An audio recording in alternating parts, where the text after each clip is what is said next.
wrestling fans. Not sports entertainment fans. Professional wrestling fans. Professional wrestling. This is it. This is us standing up. This is the Wrestling Matters Podcast, a podcast that stands up for professional wrestling. Why? Because wrestling matters. So join the revolution, because the revolution is now. Well, enough is enough, and it's time for a change.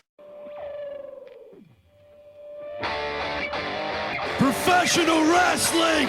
This is it. This is us standing up. Yes, yes, yes, yes, yes, yes. That's 13-14.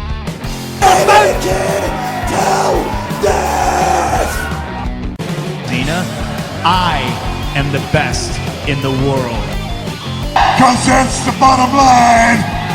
Cause Stone Cold said so. Recorder that I had, because apparently it was updated, according to the website, the recorder that I had wasn't up to scratch. And I had to get them. You had to update the recorder. I had to get them to update the recorder for me. Yeah. So, I mean, like you correctly say, this MP3 Skype recorder is like Google Hangouts. It turns heel. I'm not sure which one's the least reliable. Well, I only say that considering the dislikes I've got on my videos and shit like that, which I don't complain about it, but it's like you correctly say, it's Google Hangouts turned heel or something. Because I know I'm not doing it wrong, unless they do, but I could say it's just agree to disagree. True. At the end of the day. And all I care about is the views, and the fact that one of my highest videos on there is 6,000 views in counting, as was 6,600 views, gaining into 7. And the Hell in a Cell one is gathering pace as well, because that's just got over 6,000 views as well. Yeah, I was like, when I first started doing that, I was like, okay, that works. I'll continue doing that. And I figured it out. Just do it the day. Either do it on the day, like I said, when the pay-per-view's finished, do it after that. If I can stay up that long, that is. Or if not, do it the next day. It's the same with Raw. Sometimes I don't like staying up for Raw. Sometimes if I can, I'll do it after Raw. But I tend to do it the next day, which is about 3 o'clock UK time. So, around about that time. I did it an hour early this week because I was working Tuesday night. I was working a bottom match Tuesday night. Anyway, right, is yours recording? It is indeed. So is mine, apparently. But like I say, I don't trust it. Mike, you ready? Absolutely. Okay. Wrestling Matters Podcast commencing in 5, 4, 3, 2, 1. Ladies, gentlemen, boys and girls, and whoever else is taking the time to listen to this podcast, it is me. It's me, said HEAD. Pro wrestling fans, it is your godsend. That is me.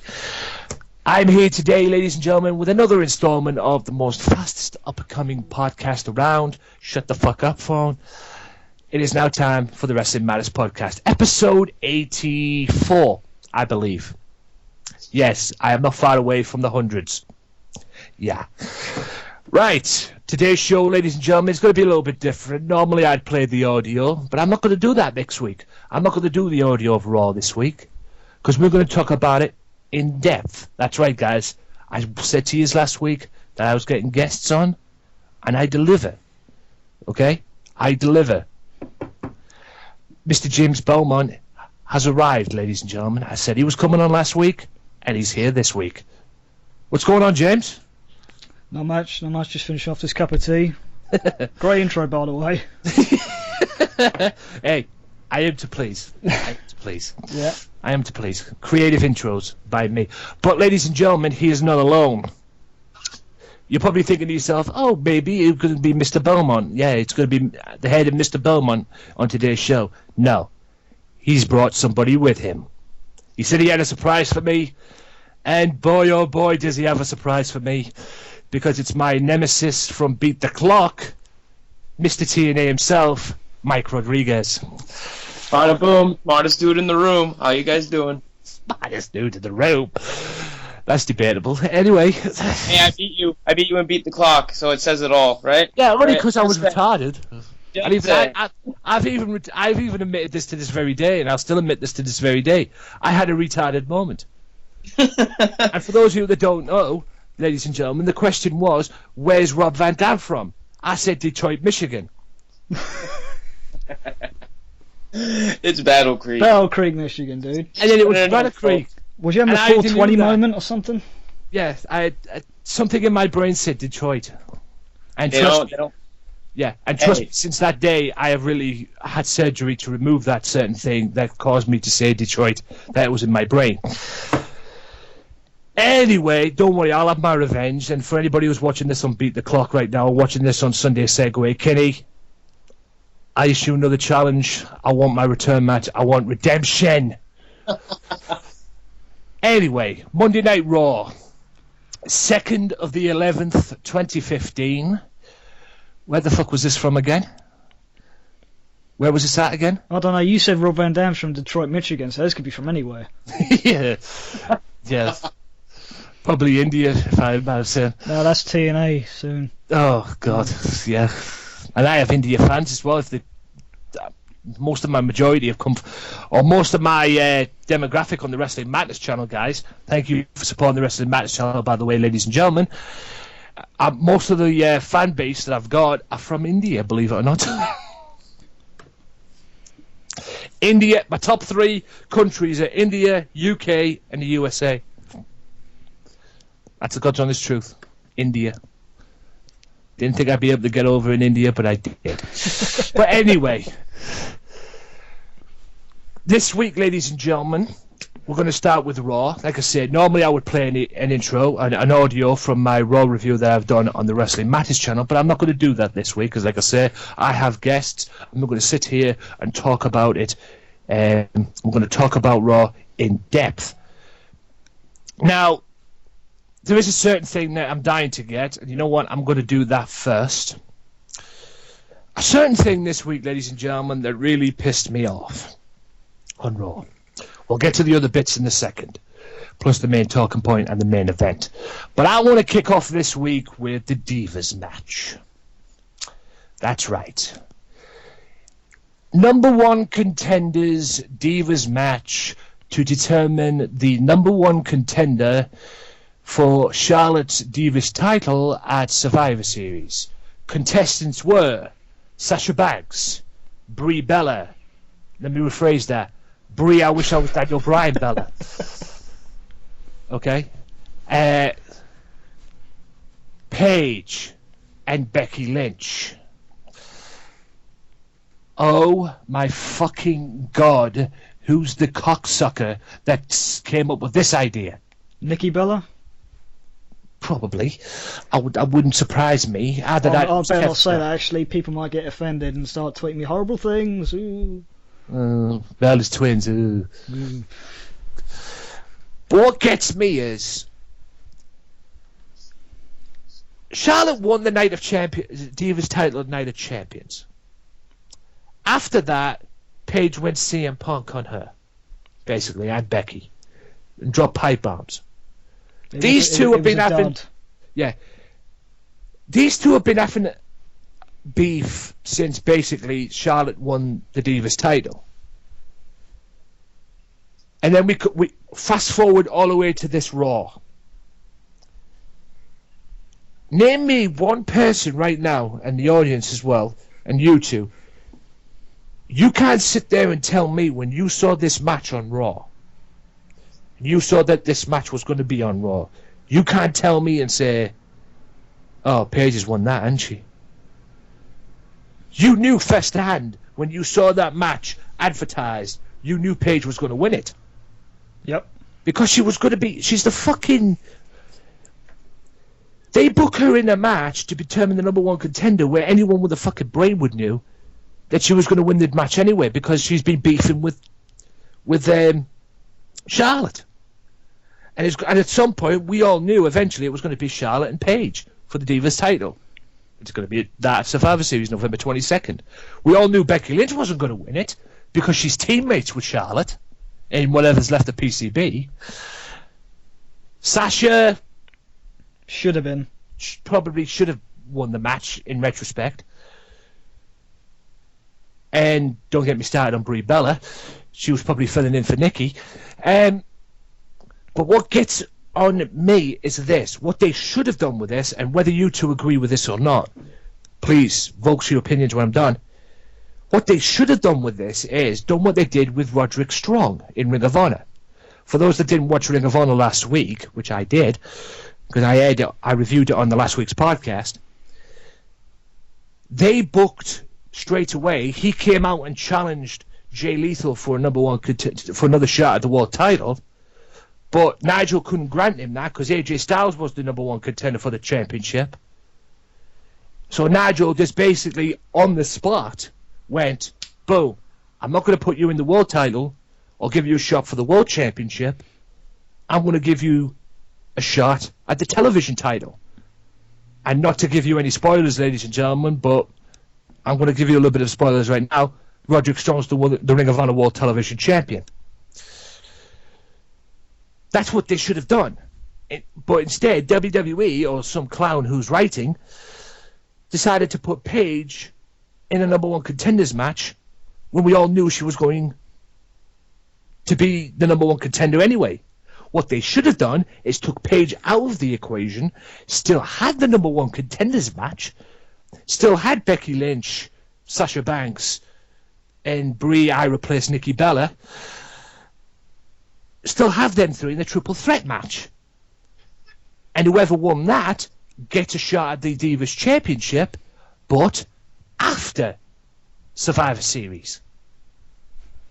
And basically what they should have done was book the match straight away instead of wasting all of our time and putting Paige as part of a #1 contenders match when we all knew she was going to fucking win. Guys, what do you think? Mike, you could take the floor first. Well, I'm probably in the minority where I didn't actually mind it. I mean, I don't care if Paige is going to win it. It's obvious that she's getting the biggest push right now with, turning on PCB. It's going to happen, and I wasn't surprised about it.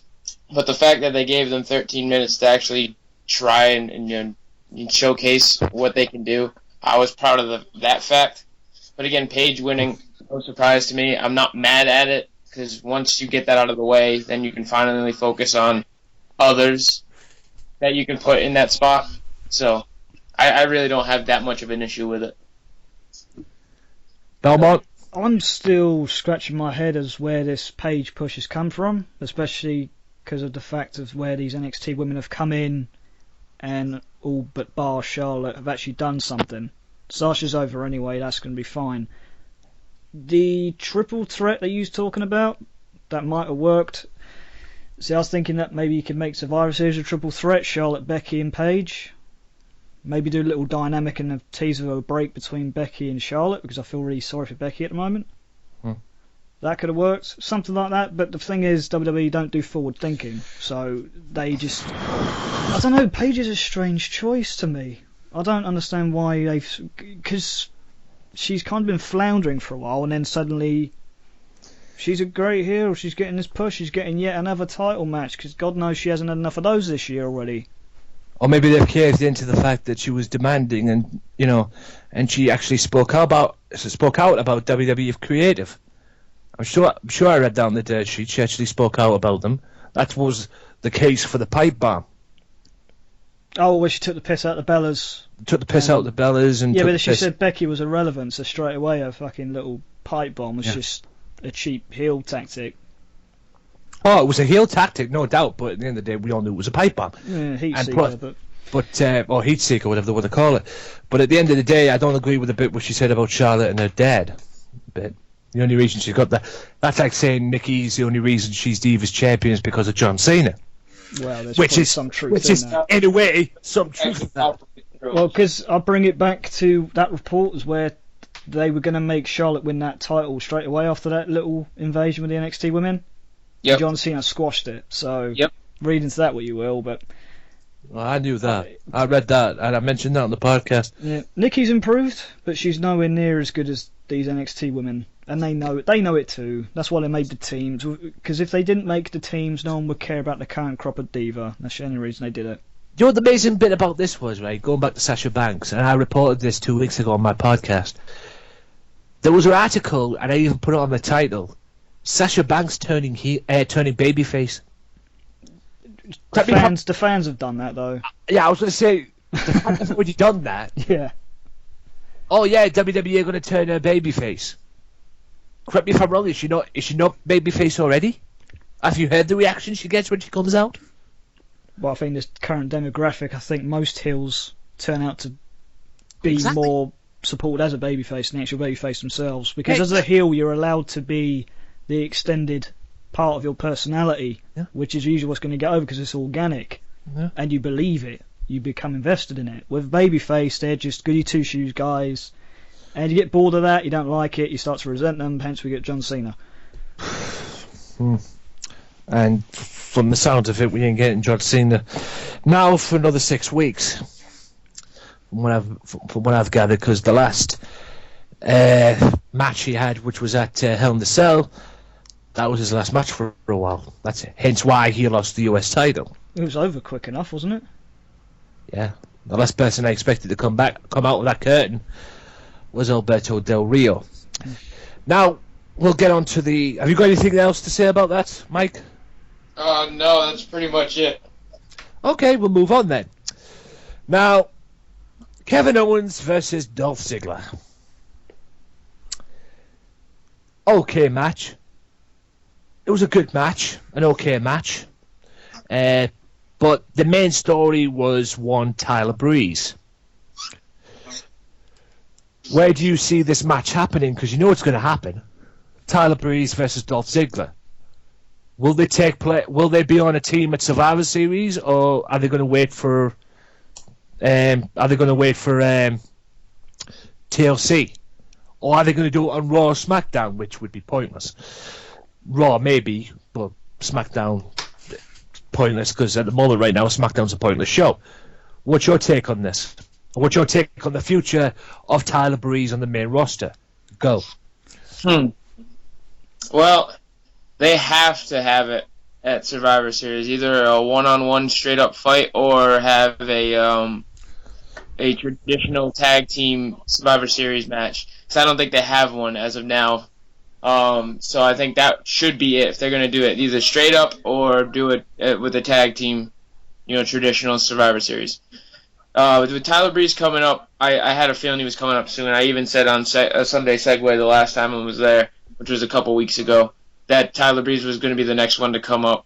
And I didn't like how they put him on SmackDown, but eventually coming on Raw, now he's antagonizing the crap out of Ziggler. They're slowly building it, which I like because I'm tired of the quick thrown together feuds that they do where they pay no attention. This one they seem to be paying attention to. They're slowly building it, and I hope it culminates at Survivor Series with either a traditional match, tag team match, or just them one-on-one.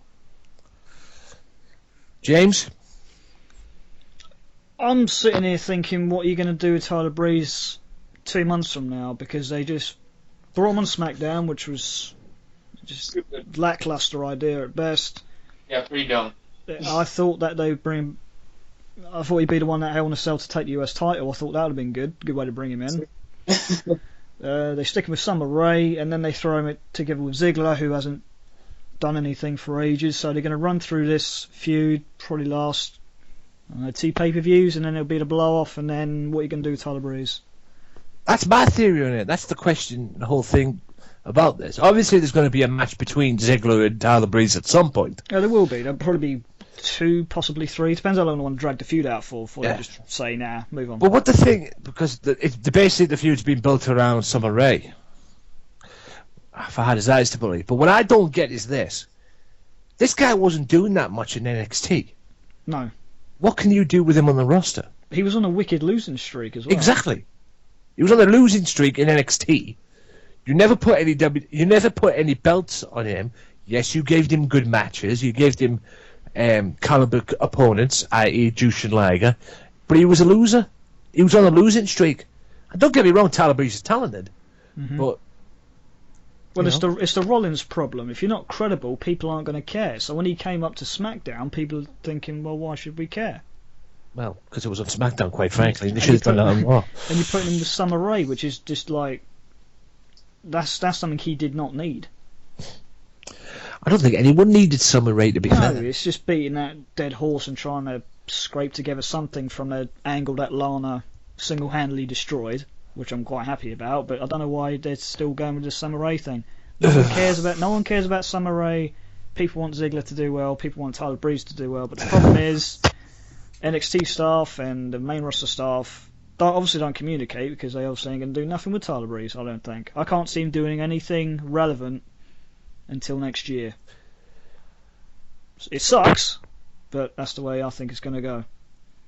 Any final thoughts on that, Mike? That's pretty much it, man. Honestly, I'm just trying to... With Tyler Breeze right now, I'm just worrying about what's going on with him right now. And as of right now, they're doing all right. I hope they don't go to the way of Kevin Owens, where they started off really, really hot, and then all of a sudden just let the flame burn out a little bit. But that's a discussion for another day. Right now, I'm just trying to focus on what he's doing. And what he's doing right now isn't that bad. It's not bad, but it's not a Kevin Owens... No, just break through and beat the top star. He's kind of just... He's just there. Well, you knew he wouldn't... To be honest, you knew he wouldn't be. Because the way they've been handling him in NXT, they put him in the main event so many times in NXT, but never had him actually win the title. True. He got to that point, and then they just kind of lose him in a shuffle a bit. Yeah, there's a reason for that. They don't see him as world championship material as of right now, is what I believe. So that's probably why they haven't done that yet. Maybe, yeah, maybe. Well, despite the fact that Seth Rollins offered him to be on his team for a title match at WrestleMania. Oh, yeah, well, Kevin Owens is a different story. Kevin Owens is built to be a main event star right now. So Tyler Breeze. Yeah, I love the fact that when Michael Cole, dipshit, he always says, "Oh yeah, he won his first match in WWE against John Cena." What the fuck is NXT then? They don't count it for some reason. I know they don't count it. It's the most stupidest thing ever. And I've been very vocal about this on the podcast. Oh yeah, you don't count this. Fuck off. NXT's a part of your fucking company, whether you want to admit it or not. Okay. It's a superior brand. It's a superior brand to Raw and SmackDown. If you want wrestling, go to NXT and WWE. But fuck, I mean, how ignorant can you be? I mean, you've got a product there that's fucking hot, and then a gorgeous woman on a night out or something, or pulling a chick in a bar. But fuck me. I mean, trying to disclaim that and make that not irrelevant, it's just stupid. I think Vince is a bit butthurt by the whole thing, that people want to watch NXT and I don't really care about Raw or SmackDown right now. I mean, look at Raw's ratings. Yeah, the last time I checked, Raw's ratings was a 2.5. It's the lowest for what? Since 96, 97? Yeah. No wonder they've got friggin' Vince Russo calling, "Oh, I could save this. I could save this." Save what? It's a PG era, not the Attitude era. Anyway. Speaking of Rollins, I might as well talk about the bit that opened Raw. Roman Reigns came out, and then he got interrupted by Rollins. Obviously, they were talking about their match at Survivor Series and their upcoming match. And basically, Reigns challenged him to a fight. And just as when Rollins was going to come down and accept that challenge, Triple H's music plays. Why? Well, I say Triple H's music plays, the Authority's music plays. And out comes the Authority, they tease the crowd, say, "Do you want to see this match?" And then they don't deliver, but they deliver something else, a traditional Survivor Series match, which Team Rollins versus Team Reigns, which, to be honest, I didn't have a problem with. Although I did watch that, I did see that interview or that promo. I had them on mute because usually when you hear Triple H and Stephanie talk, it usually takes about 20 minutes. About that. Yeah. So, guys, what have you got to say about that? Were you happy with that? Were you happy with the Team Rollins versus Team Reigns, or would you, like me, would have seen these guys beat the hell out of each other one-on-one? I was happy with the concept. You know, you don't want to blow your load on this thing too soon. So you got to save that for Survivor Series. I like the match too. The match was actually pretty good. But the segment just goes on and on and on. We don't need these opening every show. It's boring. The Authority should not be there anymore. Just pack it in, please. Enough. Mike? I didn't mind it that much. They're gonna do the stupid opening things regardless. There's no point in me even saying anything. Reigns, I was happy with his promo. He didn't go as long as he did the last time. Like I said on Segway, he needs to go be short, sweet, to the point, and he kind of did that. He didn't really straggle along too far. Rollins coming out, he did good. The Authority coming out to back up Rollins, that was again just to save the fact that, and tease the fact that they were going to go against each other at Survivor Series. And putting the traditional tag team Survivor Series thing on Raw was just giving another tease and a little taste to Survivor Series. It's another build to that. And since they're going to face off one-on-one at Survivor Series, you might as well do the tag team thing on Raw. So I didn't see a problem with it. It was all right. No, I agree. The only problem I had with it was the promo. And we've all been very vocal about these promos to start off Raw. These 20-minute bowling-ass promos. At the end of the day, it's one of the main reasons why, at least in my opinion, Raw's ratings are low. Because of these promos. That's one of many reasons why Raw's ratings are low. 20-minute promos. Oh boy, don't we hate them. Right. I might as well get these two matches out the way first. I'll start with this match. Cesaro versus Miz. Oh, as I should say, Cesaro squash match, quite frankly. But there seems to be beef with Cosmic Wasteland and Cesaro. Because while Cesaro was having a match with The Miz, Cosmic Wasteland, Stardust and the Ascension, let me rephrase that, Stardust and the Road Warrior wannabes, were out in the crowd, in their own section. So, obviously, there's going to be some beef there. 6-man tag at Survivor Series, maybe? Or Stardust versus Cesaro 1-on-1? What do you guys see in this match? I'm not going to talk about the match itself, because basically it was a squash match. But the main story of the match was Cosmic Wasteland and Cesaro. And I couldn't give a flying fuck about The Miz, so... What's your take on this? Cesaro must have really pissed someone off in the back. That's all I can really say about it. I don't get the Cosmic Wasteland thing. He needs to be treated a lot better than he is. I was hoping that we'll probably get on the subject in a little bit anyway, the Survivor Series thing with Undertaker and Kane, which they're most likely going to do. The Brothers of Destruction versus the Wyatts, and maybe they get a team together. Yeah. I was hoping they'd throw Cesaro in there with him, just to get him in that high card spotlight, which he deserves. Miz, kind of feel sorry for him now, because that's all he's there for, is just the job. When he's one of the best heat seekers in the company, I think they could do something quite good with him. But and bring back Cody Rhodes. That's all I've got to say about it. Mike? I don't get it. That makes no sense. Why you're going to put Cesaro in a throwaway, useless feud with Cosmic Wasteland? It just seems out of the blue to me, and it just seems like they just threw it together just because they wanted to get him on the pay-per-view or get something for him. This isn't what he deserves, and that's all I have to say about it. There's really nothing else to say. Well, it's true. He doesn't deserve this spot. And for those of you that don't know, ladies and gentlemen, and you're probably wondering why is Miz jobbing out, there was once upon a time Miz used to be WWE champion. Yeah. The main event of WrestleMania. And main event of WrestleMania. Which is one of many reasons why CM Punk is no longer with the company. But, yeah. And now look at him. You look at the name on the TV screen right now thinking, he headlined WrestleMania? And won. And won, thanks to The Rock. Thanks to Dwayne. Even though it was part of a build-up between The Rock and Cena, which was once in a lifetime, despite the fact they had the rematch 1 year later. Which turned into twice in a lifetime, Yeah. rumors of the third in a lifetime, so... I mean, the only reason they had it 1 year later was because of Cena's revenge, and Rock wanted to pass the torch, so to speak, on to Cena. And Vince is a massive mark. Cena mark. He shouldn't be in the position he's in if he's going to let that get in the way of good business, because it wasn't. Both the matches sucked. They could have done a lot more with it, put CM Punk in a main event, actually do something for the fans for once, instead of pretending to do something for the fans like the quote-unquote Divas Revolution, where nothing's revolutionised, nothing's really changed. That's why I pray. That's why I pray that Triple H gets the reins behind the scenes in there, because considering what he's doing on NXT, I think he can do it on their main roster as well, because boy does it need it.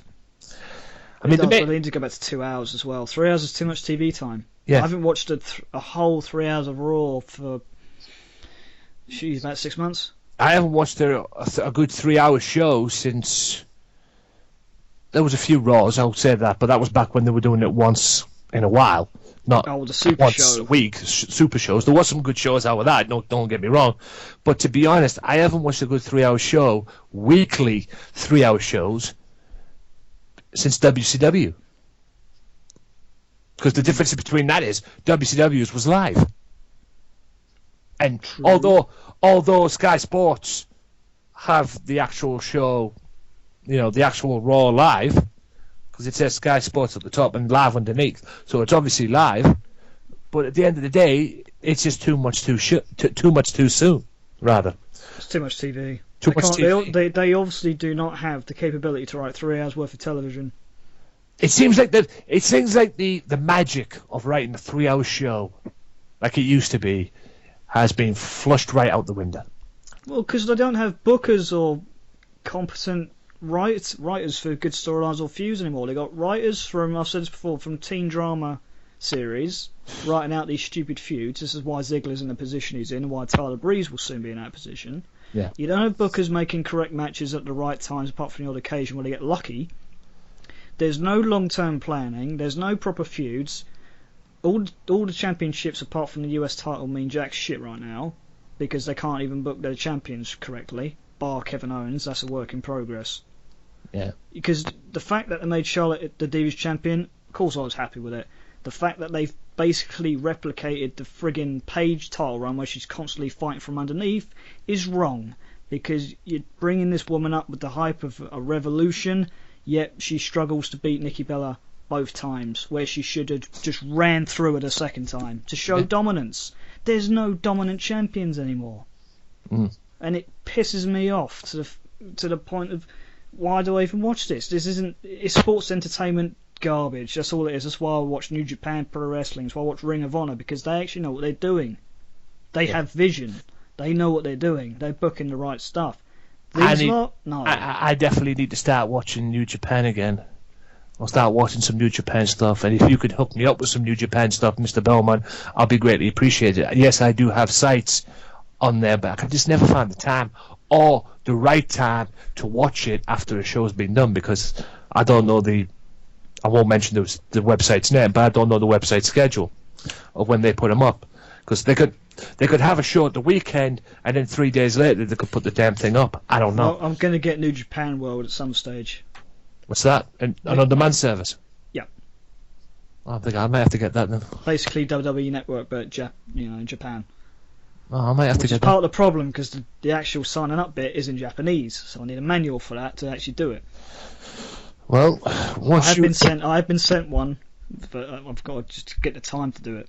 Yeah, well, once you hook that up, hook me up with it, because I need to start watching some Japanese wrestling as well, New Japan stuff as well, especially with the Bullet Club. Now, Mr. Rodrigues, have you got anything to say about what Mr. Belmont just said there? No, you didn't hit the nail on the head with all of that. Right. I'm speaking way too... I'm sorry, Mark. I'm going off way too much. Too many tandems here. I don't care. I mean, if Mike had that, I'd let him do it. I know. I don't want to leave it out in the cold. I do not care. At the end of the day, if you've got something to say it. That's why I love on this show. That's why we shoot on this show. That's why we tell it like it is on this show. There's one thing we don't do on this show, ladies and gentlemen, on this podcast. We don't, or at least I don't, bullshit. Anyway, and it looks like Mr. Belmont now is going to get his wish, because we're going to talk about Bray Wyatt. Bray Wyatt promos claiming he sued the souls of the BOD. But we all know, anyone with brains is, 25 years of The Undertaker, it would be really retarded to have to celebrate the 25 years of The Undertaker at Survivor Series and not have this man on the card. And we all know, considering what's been going down, it's going to be the Wyatts, all four of them. Yes, there's four of them now. We all knew Eric Rowan was going to come back at some point, just a case of when. We all know so basically it's going to be Bray Wyatt, Eric Rowan, Luke Harper, and that brick wall called Braun Strowman. Holy fuck. Against Brothers of Destruction. I have heard a lot of rumours of who the possible two that could join BOD could be. What's your take on this, boys? I like that they're doing the feud. The only thing that I don't like is that they seem to forget that they're asking themselves why. At least I see the commentary asking themselves why all the time. Why is Bray even attacking The Undertaker? It's like, hello, he had a match at WrestleMania 31 and he lost. Yes. That's motivation enough for him to come back and try to go after The Undertaker. But whatever. And then it's just like, okay, well, I'm hoping that with this second time around that they actually get it right this time and have Bray actually win. I'm liking the build for it so far. Him taking the souls and stuff, because he's that creepy character. He can do that kind of stuff, and he can get away with it and become believable because he knows how to talk. As for the partners for the Brothers of Destruction, maybe Daniel Bryan could be one, because he has teamed with them when they were Team Hell No, if you remember correctly. Yes. They've had him with there, and the only one I don't know is who would be the fourth one. I have no idea who they could put in the fourth spot, but I could see Daniel Bryan, if he's cleared, he could probably come back and then team with them. I believe the phrase that you was looking for there, Mike, and Father James says piece, I believe the phrase you were looking for during that little thing you just said there was unfinished business, because that's what it was about. Because let's face it, Undertaker beats Bray Wyatt at WrestleMania. Obviously, Bray, you would want another piece of him. So that's why you've done all this. Exactly. I understand that. That's why I was saying that. It was just the commentary being stupid, not saying it, makes me feel like they're trying to insult my intelligence, as always, where they're acting like we don't know why he's coming after him. It's like, obviously, we know. You should, too. It's amazing the commentary team has intelligence, quite frankly. Other than that, we all knew that we were going, but fuck the commentary team. Fuck you, Cole. Fuck you, Byron Saxton. Fuck off back to NXT. And don't get me started on JBL. Belmont, say a piece. Well, yeah, it's a delayed reaction to the WrestleMania loss. Yeah. Really, I don't really know what else to say about it. I thought after that Lesnar match with Hell in a Cell, I thought that was it. I thought for the third time he's done, because otherwise he's going to end up dying in a ring. Yeah. At the end of the day, it is a delayed reaction to WrestleMania. It is. Except it didn't take a year and a half to do. No, it still took a long time, and the fact that Wyatt... This is my problem with Wyatt at the moment. We know he can talk. We know he's got the Jake the Snake thing going on. He builds matches, but do you know what the problem is? He loses the big matches. Then he's just picking fights that he keeps losing. Yeah, picking fights he can't win. That's every creative. time. That's creative for you. That's why. It is. Well, apart from, did he beat Ambrose in their? I can't remember the feud. I think he beat Jericho as well. No, Ambrose won, and then Jericho, I think he did win, but it really didn't mean anything. No one remembers it. I don't think did Ambrose win a match during that feud he had? I don't. All I remember is an exploding TV. That's all I remember from that feud, and that was just poor Ambrose. But 1993 King of the Ring, anyone? Just saying. Except it wasn't a TV, it was a camera, by the way. Just throw that in. As far as the teams go, it's going to be the Brothers of Destruction, of course, because Kane came out in Undertaker's defence. That's cool. Just one more little run, maybe, I guess, for the nostalgia factor. That's fine. As teammates go, Daniel Bryan's a good shout. Mike, I didn't think of that because there's been rumblings that he's medically cleared. Yep. For how long, I don't know. As a fourth member, it's Ambrose, maybe? Yeah. Because he's been fighting the Wyatt's for weeks, and Reigns has stopped. So I think that's where they're going with it. Yeah. I have also... Somebody told me at work yesterday that I think he heard that Brock Lesnar was rumoured to be in the mix, but that's only if him and Undertaker can coexist. Because it wasn't that long ago, a couple of weeks ago, in fact, that they were beating the piss out of each other in Hell in a Cell. That wouldn't make any sense. Ambrose, I could possibly see, because like you say, he's been fighting the Wyatts with Reigns for weeks, months and on as far end. as I know, he doesn't have a spot on the card again, so I think that's going to be the only match he can really get involved in. Daniel Bryan, not only once upon a time did he team up with the Brothers of Destruction when he was part of Team Hell No, but he had a storyline with the Wyatts that he was a part of. Oh, he turned heel for like when he turned 2 heel weeks. And then he beat the piss out of, he beat the piss out of Bray in the cage. But again, see, Bray builds all this stuff up, he gets it going, and then when it comes to the crunch, he loses or he gets beaten up, and you're just like, why do you keep picking these fights? Yeah, picks a fight that he can't win, or picks fights that WWE do not allow him to win. Quite frankly. But we all knew, I mean, there was even talk at one point that Sting might be joining these three, but that's if he's that's if he's recovered from his injury, which apparently last I heard, the injury that he suffered at Night of Champions at the hands of Rollins, I don't know what the hell caused it the first time, but I know the powerbomb in the turnbuckle was a part of it, because it really killed his back and everything. Well, that's what done it, then his knees buckled after that. Yes, that's the whole thing. After that, apparently that's a career-ending injury. That's what the consensus was, and I mean, if that is his career finished, I really wished he didn't sign for WWE in the first place. Yeah, if that's the end of Sting, I doubt it. What a shit way to end. That's a very poor way to end on his part. It is. If he is in the match, it'd be a cool surprise, I guess. But to be honest, I hope he is in the match. To make the internet break with Undertaker and Sting side by side, but let him win the fucking match, please. Yeah, Undertaker, Kane, Sting at the same team. That I would fucking mark out if that happened. I know everybody wants Undertaker and Sting at WrestleMania. Will that happen? I don't know. There's still a possibility that it could happen. We don't know. But if Sting eventually, say Sting joins the team at Survivor Series, joins BOD at Survivor Series, I will fucking mark out. Yeah, I would, but this is going to be the problem. What's the finish? You can't have Bray Wyatt lose again. He'll lose again. Undertaker can't really go out on a loss. Sting really can't afford another major match loss, because otherwise it's just pissing on his legacy as it is. Kane could take it. Allow Sting if that's Kane, maybe. Yeah, I suppose. Let's hope Sting is in it then, because then we can allow Sting to have a pay-per-view win. Yeah, but then what do you do with Bray Wyatt and the Wyatts the next night?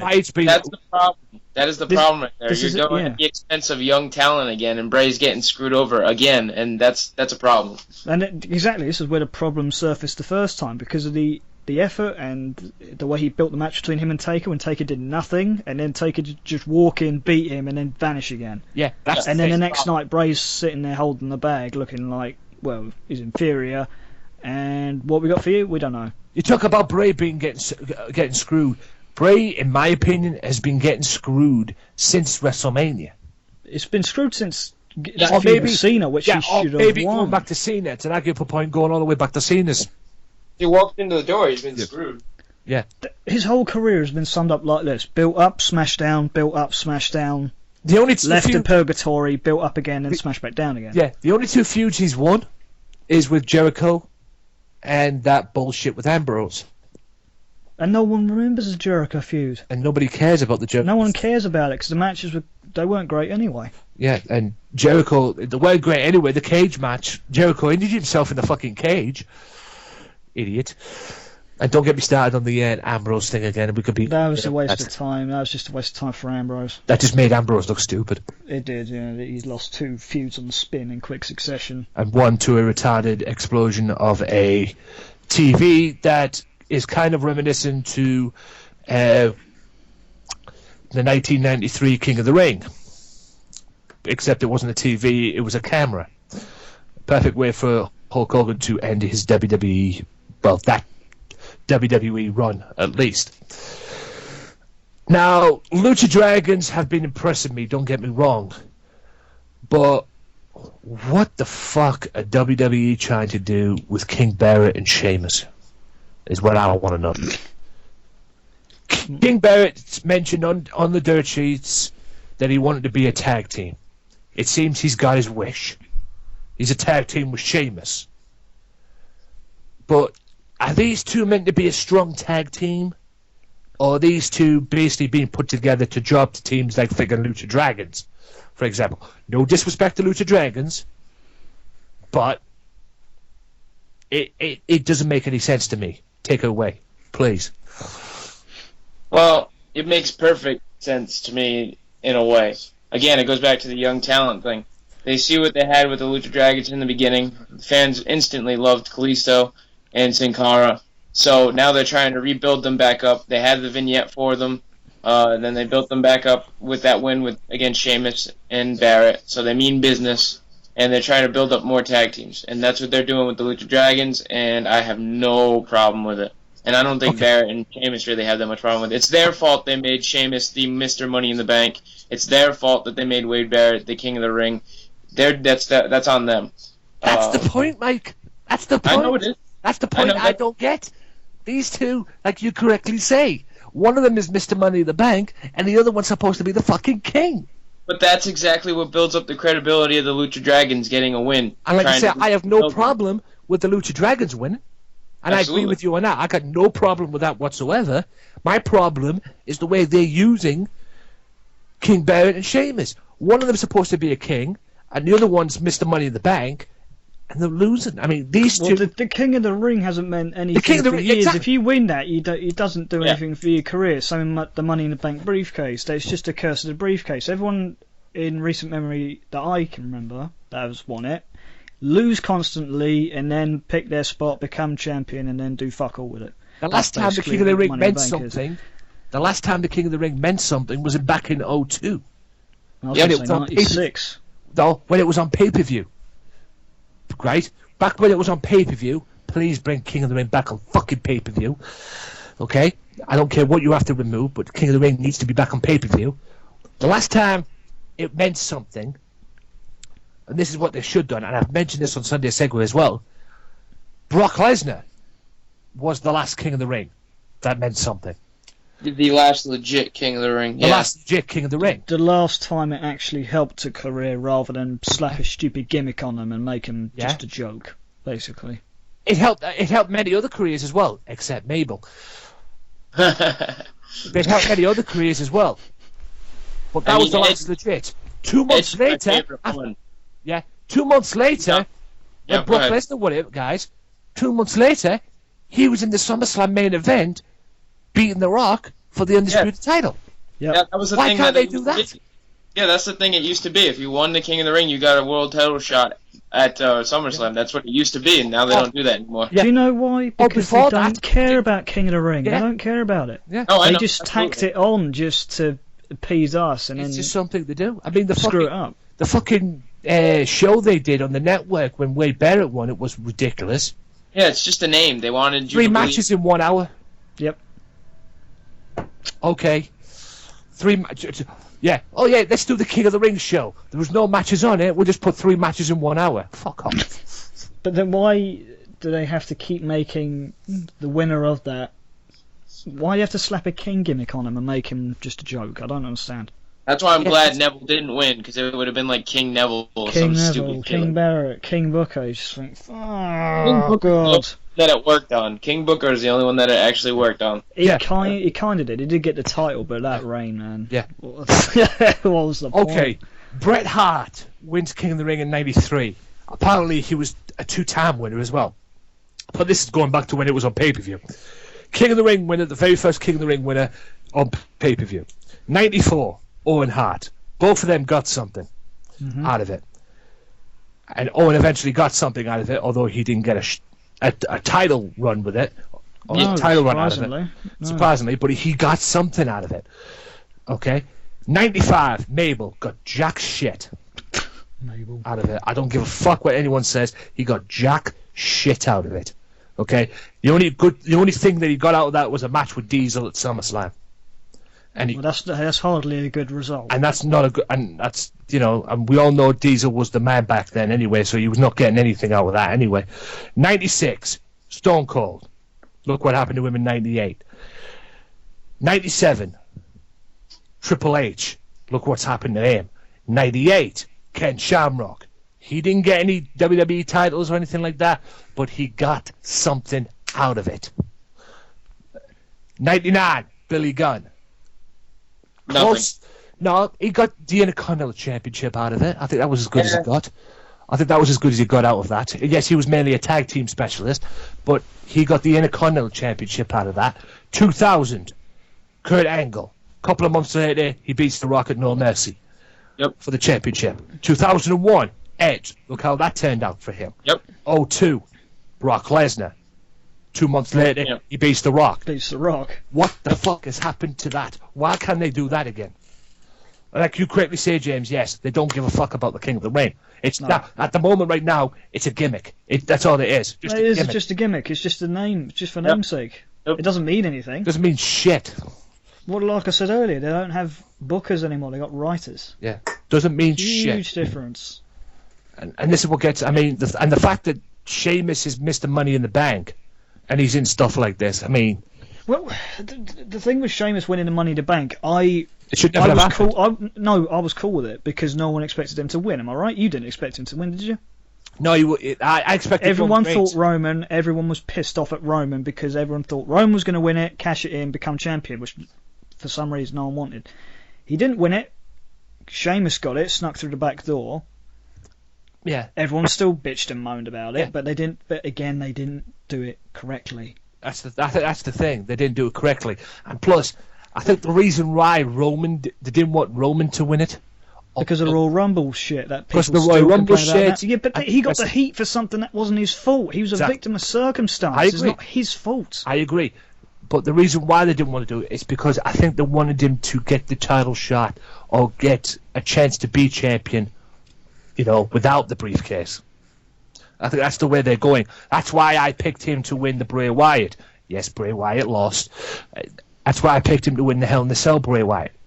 Because if they wanted him to keep him... Because we all knew he's getting this push, and they all knew he's going to get a championship match, or he's going to be a world champion down the road. Probably might happen at Survivor Series. I don't know. But you all knew he's going to get the push and to be the world champion, and they're pushing him and grooming him to be the next WWE World Heavyweight Champion at some point. So that's why he had to win the Hell in a Cell match, and that's why they probably had Bray Wyatt come out and screw him, because they didn't want him to win, and they wanted him to legit, you know, without the briefcase, win the World Championship. That way, I don't know. That's just my saying on that, but the whole thing was bullshit. And because, like I said, it wasn't done, like you correctly say, guys, it wasn't done right, in my opinion. That's just my saying on that. Right. Next. Oh, God, another squash match. You're going to say R-Truth, wasn't you? Yeah, we don't need to talk about it, move on. R-Truth, man, I used to be TNA World Champion, against the US champion Alberto Del Rio. But I want to get your thoughts on this alliance with him and Seb Coulter, because in the dressing room, Jack Swagger came in and confronted him. Oh, fuck. I don't know what the hell's going on with this Mex America, but in my opinion, it's good to see Del Rio back. He was the last person I expected to come out and face Cena at Hell in a Cell. Is it good to put him in alliance with Seb Coulter? No, he doesn't need him. What's your take on it? Both of you. Honestly, no, he doesn't need it. and it's a bit awkward considering that they were in feuds together against one another with Swagger. But I'm glad that they finally have, kind of realized that, hey, we got to get Swagger back in there, because we kind of didn't say anything when Zeb just disappeared from television and left Swagger by himself. So the fact that now he's with Del Rio, Swagger wants to find out why it's happening, and he's trying to get in the middle of that and see what's going on. You know what I mean? And I like it for him. For Del Rio, it's kind of a step down, but for Swagger, it's a step up to deal with someone like Del Rio coming back and trying to figure out what this Mex America thing's about. All I keep thinking about every time I hear Mex America though is Mexican America from TNA. I already know how bad that was. So that's all I can think about when I hear it. So it's already kind of dead to me anyway. I see maybe Swagger coming in here and figuring this out, and Del Rio eventually turning babyface down the road. I mean, they needed a top Latino star, and that's why they brought Del Rio back in. Why would you bring him in to be heel? It's just not going to work if you're trying to make that Latin market your big market, or have a good market in that with Del Rio. If you're going to have him heel, he has to be babyface. So somewhere down the road, I think he's going to be a babyface out of this. I'm still confused about the whole thing. Is he face or baby heel? They cheated him out the building at Hell in a Cell. Yeah, right now they. Well, yeah, because he's against Cena. Everyone against Cena gets cheered. That's kind of the etiquette now, isn't it? Absolutely. Definitely cheated him out the building at Hell in a Cell. As far as Zeb coming down in a mobility scooter and shaking hands with Del Rio, that didn't get it. I thought Del Rio could have come down on his own, still would have been fine. I would have loved to have seen Del Rio come out at Hell in a Cell, walk past, and then just super kick Zeb off that thing and just walk down the aisle. Thanks, Zeb, for the US title opportunity. And you can fuck off. And just walk down the aisle and take the US title. It'd been fucking hilarious. Maybe, because I don't get it. I don't know if that was a heel turn with a handshake or what. I think the fact that Jack Swagger's sniffing around doesn't bode well for the US title itself. Because now it's just discrediting all the work John Cena's done for it, because now we're going to get Del Rio and Jack Swagger matches. Yeah, and which is who wants to see Jack Swagger now? I didn't even know he was still employed. Yeah. Did you know he used to be world champion? Yeah, it's unfortunate. Who hasn't been world champion at this point? And I'm not talking the WWE World Heavyweight title. I'm talking about that big gold belt they used to have in WCW. The real world title, yeah. The real world title. Gordon Bennett. But we'll I think we're just going to have to wait and see how this plays out. But for Swagger to be sniffing around the world US title already, very bad news. Yeah. Right, I've already said my piece on the Divas match, so I'm not going to go there again. And yeah, we'll move on from that. What was next on Raw? Oh, the main event. Team Rollins, which turns out to be Seth Rollins, Kevin Owens, and the New Day. Oh, joy. Good heel team. Against Roman Reigns. Now, I sat back and thought about this, of who it could be. And again, it was, in a way, predictable, because I got two right out of these four. I said Ryback to compromise with Kevin Owens. Right? I got that right. If you're Roman Reigns, who do you go for to help you in a fight? The guy who's been fighting in the Wyatts with you for the past 3 months, Dean Ambrose. So I got two right. I knew he'd go for Dean Ambrose, and I knew he'd get Ryback in to compromise or to fight Kevin Owens. I went for the Dudleys as the last two. I didn't expect the Usos. I didn't want the Usos. I didn't expect the Usos. But the Usos are back, and looks like New Day have got some competition. Some new competition. Some, in their words, fresh competition. Because last I checked, New Day and Usos have not met yet. And they soon will be. And no doubt the Usos will probably have the tag team titles before long. So, before we get to the match itself, what's your take on the fact that the Usos are back? And you know what? Let's just throw it in. What's your take on the match? Because I actually thought the match was actually pretty good. Well, it's no secret. I've always called them the Cenas of the tag division, the Usos. But it's just, it wasn't that surprising to me. Just because of Roman, their cousin and whatnot, I figured he would eventually have them, they'd come around.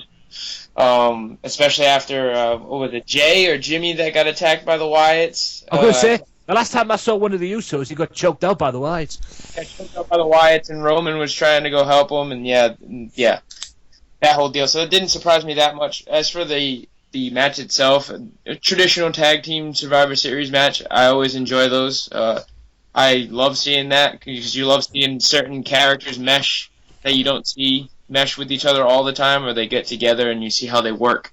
And it seems kind of cool just because different personalities and characters all together. So it works in that aspect. So I didn't mind it. It was pretty good. My favourite part of the match. Xavier Woods starts off, he gets hyped up, runs, turns around, runs right at the Uso, gets super kicked, and then gets squashed. Oh, poor Xavier. Fucking hilarious. I don't know. You just summed up the Usos' career so far. It's super kick, splash, dive out the ring, repeat. Yeah, boring ass shit. Yeah, more like summed up Xavier Woods' life at the moment. Because that's what he seems to be doing, getting stuff like what that. he's doing. Yeah, he's over, man. He's over. He's fine. That doesn't matter because people like the heels get beaten up in that anyway. That's fine.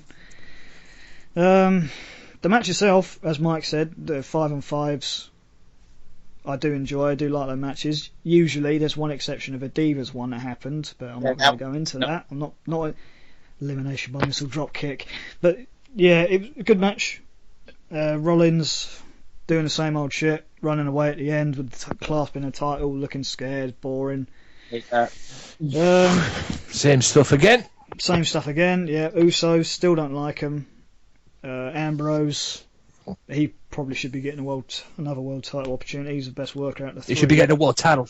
You should be getting a world title run. He should be getting a title at least. Fucking a title. And people are going to go, "What do you mean Ambrose is the best worker out of the three? Rollins is just He's the best talent on the roster, but I'm just not enjoying his matches anymore." It's just because you've gotten so much of Rollins. You've gotten overexposed to Rollins that it kind of just hinders him for you. It does. Yeah. It does. You just become stagnant. Yeah. It's just the same thing every time. It's the same feud every time. He's one step behind all the time and then gets to the match and wins. And now they're blaming him for the reason that the ratings are so bad. It's because you're booking your champion to look like crap. Shit, you're booking him to look like crap and you're booking the show like you don't give a crap. Because I think they forget that this is their main title. This is what everyone's clamouring for. This is what establishes you as the next big thing, and Rollins just hasn't been treated that way. Nope. There's only so many times you can see the same high. Basically, this is why I don't like the Usos. You can only see the same spots, right? Before you get bored. Right. The only thing with Rollins that I'm liking that they're doing now is he doesn't have J&J anymore. He doesn't have Big Show or Kane near him anymore. He doesn't really have the authority near him that much anymore. He's walking by himself. That's the only thing that I like. I don't like the cowardly stuff, but they're always going to book heels like cowards. They're not going to stop. I don't know why, but they should. But well, you can make heel champions look good. No, I know you can, but I know what you're saying, because they're just making him run away all the time, and just their formula is make him a coward. That's what a heel does. No, you should have a bad chicken shit champion. Yeah, but it doesn't work all the time. You can have it sometimes, just for the sake of getting heat, that's fine, but you can't do it every single time. No, him, it could work, because he's so talented that he can actually back it up, but they don't make him do that. They don't make him do that. At times. They did it against Ambrose, and who else did they do? Kane, they kind of did. It's steps in the right direction, but I don't think he's going to do that with Reigns. Yeah, I don't think so either. I sense shenanigans again, and he'll win by DQ. He'll keep the title by DQ, and yeah, that's about it, really. I'm over the run. I'm really fed up with the run. He needs to drop that title and then get it back later and start again. Yeah, the only problem is I don't want to see Sheamus with it, because that's same old shit to me too. then I don't want to see Sheamus with it. I just really don't. Well, he's going to win it. He will at some point, unless I it's know well he'll win cash it. in. But I just hope it's not that long that somebody else, some eventually gets that title from him, because he's the same old stuff too, and I just don't want to see it. Yeah, the world champion that looks like a chicken or a hen or whatever the fuck that is. Yeah, or cockatoo. Yeah. Whatever the thing is, yeah, an Irish world champion. Yeah, That you looks can like make it work. You can make it work with a chicken shit thing, but you can't overdo it. Oh, it's been overdone. Rollins, to be honest, Rollins should have dropped the title at Battleground. He should have dropped it to Ambrose that Yeah, night Ambrose where he was thought the he big- won it, but he didn't. Well, They should have just given it to him then. It should have happened. It should have happened. Because his title run wasn't exactly hot then either. It was hot after Mania because he cashed in, got it, great. Yeah. And then you start going through these motions. I summed it up already. Every feud he's one step behind, gets to the match, somehow scrapes it. It's not drawing heat with me, it's boring me. I don't care about the title anymore. You need to fix this. Yeah. You know what gets me? You know what gets me about this whole situation, right? As well, is how Rollins is still this main player of the Authority. What authority? There is no I authority. forgot they even existed. Yeah, it's just Triple H, Stephanie, and Seth. Yeah, that's all it is. Yeah, no Kane. Kane's gone. Thank God. Kane's back full time. Thank you, God. J&J Security have not been seen since Brock destroyed them. That's fine. Well, you did break one of their ribs. I can't remember who it was. Broke one of the ribs. He broke the arm as well. He broke ribs, arm, and everything else inside their fucking body. He's such a shooter, man. Yeah. And suplexed one of them on the fucking damaged car, which was hilarious. Got them to J&J Security haven't been seen. Kane, thank you God, has gone. Corporate Kane, that is. And I was done with him a long time ago. Joseph Park 2.0. Yeah, 2.0. Yeah. And now you've What got... made me laugh, WWE fans were saying they're not copying TNA. I was like, my brain. It's exactly the same storyline. Yeah, it's exactly the same. And you've got 3 people left. I mean, what gets me is when Triple H's music plays as well, and on the Titantron it says, The Authority. What authority? You'd be best off just changing that authority now and putting Triple H and Stephanie. I think that's what they count as the Authority anyway, just them two. They just added people afterwards, but... Well, Big Show was part of it for about 5 minutes, wasn't he? Until he turned face again. That's okay. Yeah. I didn't want him around anymore either. Actually, saying that, as I've said that, he's turned heel. Don't worry. Yeah. And, you know... I feel like I'm in the Twilight Zone again with all this Triple H and Stephanie shit, man. I mean, I feel like it's 2000 again. The McMahon-Helmsley era. I mean, that's what this is basically, the Authority thing. It's McMahon-Helmsley era 2.0. That's what it is. I mean, the Authority. What authority? There's only 3 of yous left, basically. And don't say the count. It just gets on my nerves. You know, and I was done with... And they should have... They should have ended the Authority at Survivor Series full stop. Yeah, but they brought him back within, 3 weeks? Yeah, and I know why they brought him back. I don't know why. I couldn't understand why they brought him back. Triple H, Sting, WrestleMania. And that was a waste of time. Yes. A waste of time, because that was built as a Triple H versus Sting match, and then for some strange reason somebody decided, we'll make it a Monday Night War thing. McMahon! Now, don't get me wrong, I marked out on the DX and NWO skits when they came out. You marked for that? I marked for that because it's NWO, it's DX, 2 of my favourite groups of all time. Yeah, what I when didn't has get... NWO ever been aligned with Sting apart from the What the Wolfpack then? fuck did I... Right? Yeah. If it was Wolfpack, it would Fine. make sense. Fine. Yeah. But NWO Hollywood... But he terrorised Hogan for a year before Exactly. beating him for the title. Before beating him for the title in the... what is now known as a clusterfuck match. Oh, it was a terrible match. Well, Starcade terrible 97 was awful. Terrible ending. Too many cooks in the kitchen on that one. Yes. It wasn't the worst match, because the worst match in WCW's history was the Ultimate Warrior and Hulk Hogan. The match they tried to redo from 1990 which failed miserably. Oh, Halloween Havoc. And I think that was the same Halloween Havoc that went off the air. Was that when it cut off early with DDP and Goldberg? Page and Goldberg.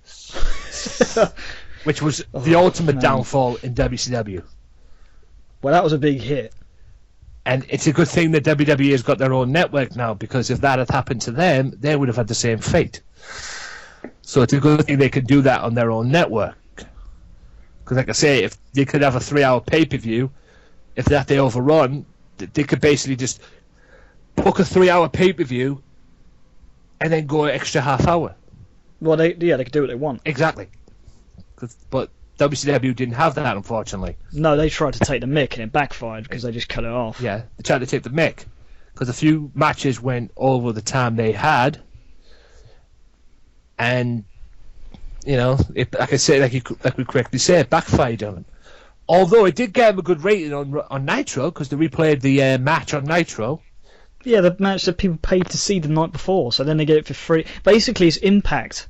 Do you know that's what it is? They played the Bound for Glory main event for free after people paid to see it. I think I mentioned this. What the fuck? Yeah, I think I mentioned this on your show, on Offshoot Radio when I was on. I think you were there as well, Mike. The wrong thing about WCW was leadership. That was the one thing that was missing. Yes, they had Bischoff. Yes, they had, they had Bischoff, they had Russo. Less said about that, the better. And then, for some strange reason, somebody came up with an idea to put them both together, which I knew wouldn't work. But they had Bischoff and that. The great thing is this. They didn't work. They had no leadership. And yes, Bischoff was the president. He was running the show. But at the end of the day, Bischoff answers to Ted Turner and TBS, or whatever the hell that place is, right? Well, it was Brad Siegel. Oh, Brad Siegel as well. Brad Brad Siegel's one of these Yep. dickheads. Yeah, Brad Siegel, Ted Turner, and whoever else was running up there as well. I can't remember who else, the other executives, but I remember Ted just like throwing money at Bischoff saying, just make it work. Yeah, Ted didn't care as long as it was making money. Which it did. Which it did to a bit. And then, to a degree, and then if you guys NWO watch swallowed the company whole. Yeah, if you watch the Legends of Wrestling thing with JBL, yes, I can't believe I put JBL over on this podcast, Yeah, but I did. Putting JBL over, Jesus. Yep. But he did the thing with Bischoff, the interview with Bischoff. The more he was getting budgets, the more times they were cutting it as well. Well, there was that, and there was certain wrestlers, there's way too many to name, that wanted bigger contracts because they're part of the NWO. Yeah. Hogan, Nash. Yeah, and then they would compare wages, and then the dude would say, I want, I don't know, $200,000 a year, the same as Nash or whatever. That's how they lost the Radicals. That's how much money they lost. Yeah, that's how they lost contracts. That's how they lost the Radicals. And plus, Bischoff, in a way, although he did very well, don't get me wrong, he did what he did. I mean, 80-odd weeks in a row beating WWE. I mean, if that doesn't tell you he did well, nothing does. But the thing that he missed out on, and he even admit this in the Legends of Wrestling thing, or the Legends with JBL, he even admit this as well, that he was more focused on beating WWE. He wasn't focused on running and building certain things towards pay-per-views, which he could get and everything, and, certain things. One example in particular, he was asked, why did Goldberg win the championship on Nitro? Why didn't he put that on pay-per-view? And he even came out and blatantly admitted it. He was more focused on getting, the audience back that he had before WWE started winning the ratings and everything, and start waking Bischoff up thinking, oh shit, they're coming back at us now. That's all he cared about, was beating WWE. If he'd have used the Nitro, fine, have good main events. Have main events like that. But put talent like Jericho in there. Yeah, Jericho in there as well and stuff like that. Fine, have main events like that.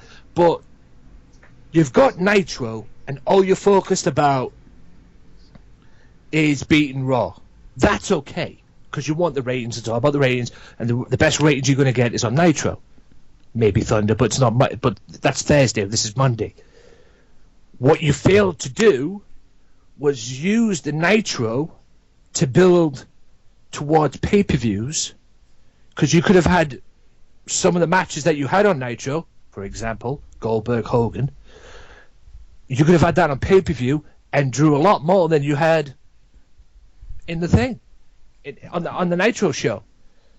Don't worry, it worked. I'm not saying it didn't, but that's what one of the causes down for. You've got to balance it.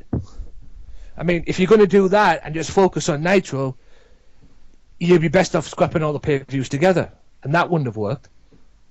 Because without the pay-per-views, you're fucked. You've got nothing to build to. Not that they weren't building towards it anyway, but that'd be like WWE scrapping the pay-per-views. Don't get me started on TNA. Because TNA haven't got any pay-per-views. They've only got about 2 pay-per-views a year now. So 3. 2 to 3 pay-per-views a year. And most of the pay-per-views they had, or they used, or most of the shows that they had, the title of the shows now, are basically Impact shows. You know, Impact shows once a month. The only pay-per-view that I know they've got, or the 2 pay-per-views that I know they've got, are Slammiversary and Bound for Glory. Because Bound for Glory is supposed to be their WrestleMania. Well, do they have any more pay-per-views than that, Mike, or did they ditch loads of them? They put a lot of them on Loads of them, TV. didn't they? Exactly. Lockdown is one that I wish that they kept as a regular pay-per-view with Slammiversary and Bound for Glory. I wish they kept those 3, because those are their big 3 to me. Yeah. But like I said, 99% of the shows they had, i.e. Lockdown, for example, pay-per-view TV is basically a 2-hour Impact show. Yeah, it was a TV pay-per-view special type thing, like No Surrender and Hardcore Justice. Those kind of pay-per-views that really didn't mean much. Well, they didn't even change the rings. Was that? They didn't even change the rings. No, they never do, and that's another thing that I always have a problem with. They never make it look like a pay-per-view. No, they didn't even change the friggin' aprons to make it feel like it's something different. True. Did they change anything? No, they never do. No. Just the Titantron said the pay-per-view name, and that's it. When they started losing money, quite frankly, they should have just went out of business. And why is Jeff Jarrett and GFW partnered with them? I mean, Jeff Jarrett should just break away from TNA. Well, no, he did that. He did that to get exposure. It's a smart deal. It's a smart. I don't think he's aligned with them at all. Yeah, it's a smart business in a way. It's a smart business in a way to get that exposure. I mean, all right, they've got Spike TV. Well, actually, no, they haven't got Spike TV. They haven't got the GFW. Don't have a TV deal as yet. They've taped. I think they've done 12 tapings in Las Vegas. Yeah. The biggest mistake for them is they're coming over here in December. I'll get to that in a second. All right. I'll get to that in a second. But anyway, let's go back to this before we finish off with TNA. What are your ratings? I believe I gave this a 6 out of 10.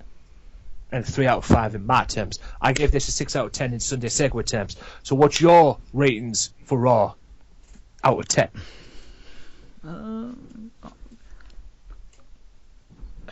I think 6 is fair. I guess. I think that's It was average. Yeah. It wasn't amazing. It wasn't really bad. It wasn't bad, but it been, wasn't great. All right. Yeah, I'll go for 6 as well. It's a fair score. That's my thing, because it wasn't bad, but it wasn't great either. And I've seen better Raws. Mike? I'll give it a 5. Okay. And you guys put 5. And that's the end of the Raw review, ladies and gentlemen. But before we go, before we wrap this up, let's talk about some things. Let's go off topic, if you will, and let's go back to what we were talking about. Now, me and James are going to step aside here a minute, and I'm going to let Mr. Rodrigues, my nemesis, and beat the clock. Your superior and beat the clock. Nemesis. Nemesis. I will always go down and say that it was a retarded moment for me. Hey, let's just get this straight. I was the one with the big time difference. I was on your time difference. Yeah. I got up Mike wasn't even 100%. No, I was up early. And from the sounds of it, I wasn't 100% considering it was me that had the retarded moment. But if I'm going to, me and Mr. Belmont are going to step back right now for a bit and let Mr. Rodrigues shoot on the status of whatever's left of TNA. So, Mike, the floor is yours. What is your status, or what do you think of the state of TNA? Shoot. I'm getting ready to offshoot. Man, you know what? TNA has always had a special place in my heart. I've been watching since I was 12, since 2004 for them when they were on Fox Sports Net. So the company was 2 years old at the time. I have a lot of ups and downs, a lot of different talent in and out the doors. Some that I wish never walked in, some that I wish would come back, some that I wish they never left. But the state of affairs is pretty simple, cut and dry for me right now with TNA. They're panicking. They're losing so many people. They're not replacing said people. They got rid of the wrong people, and they put the wrong people in charge. John Gabork doesn't know what he's doing. Billy Corgan doesn't know what he's doing. Dixie Carter has about half a brain. And the concepts on TV, they just constantly tape, and then they do the same stuff. And this World Title Series, let me let you in on this World Title Series that's going on right now. That was a bunch of matches taped in July. They had no apparent thing for it. It was just throw off matches that they were going to tape for international television probably for you guys with Explosion and whatnot. And they go and they spun it and turned it into the World Title Series so they had something for TV. So they weren't even prepared with that.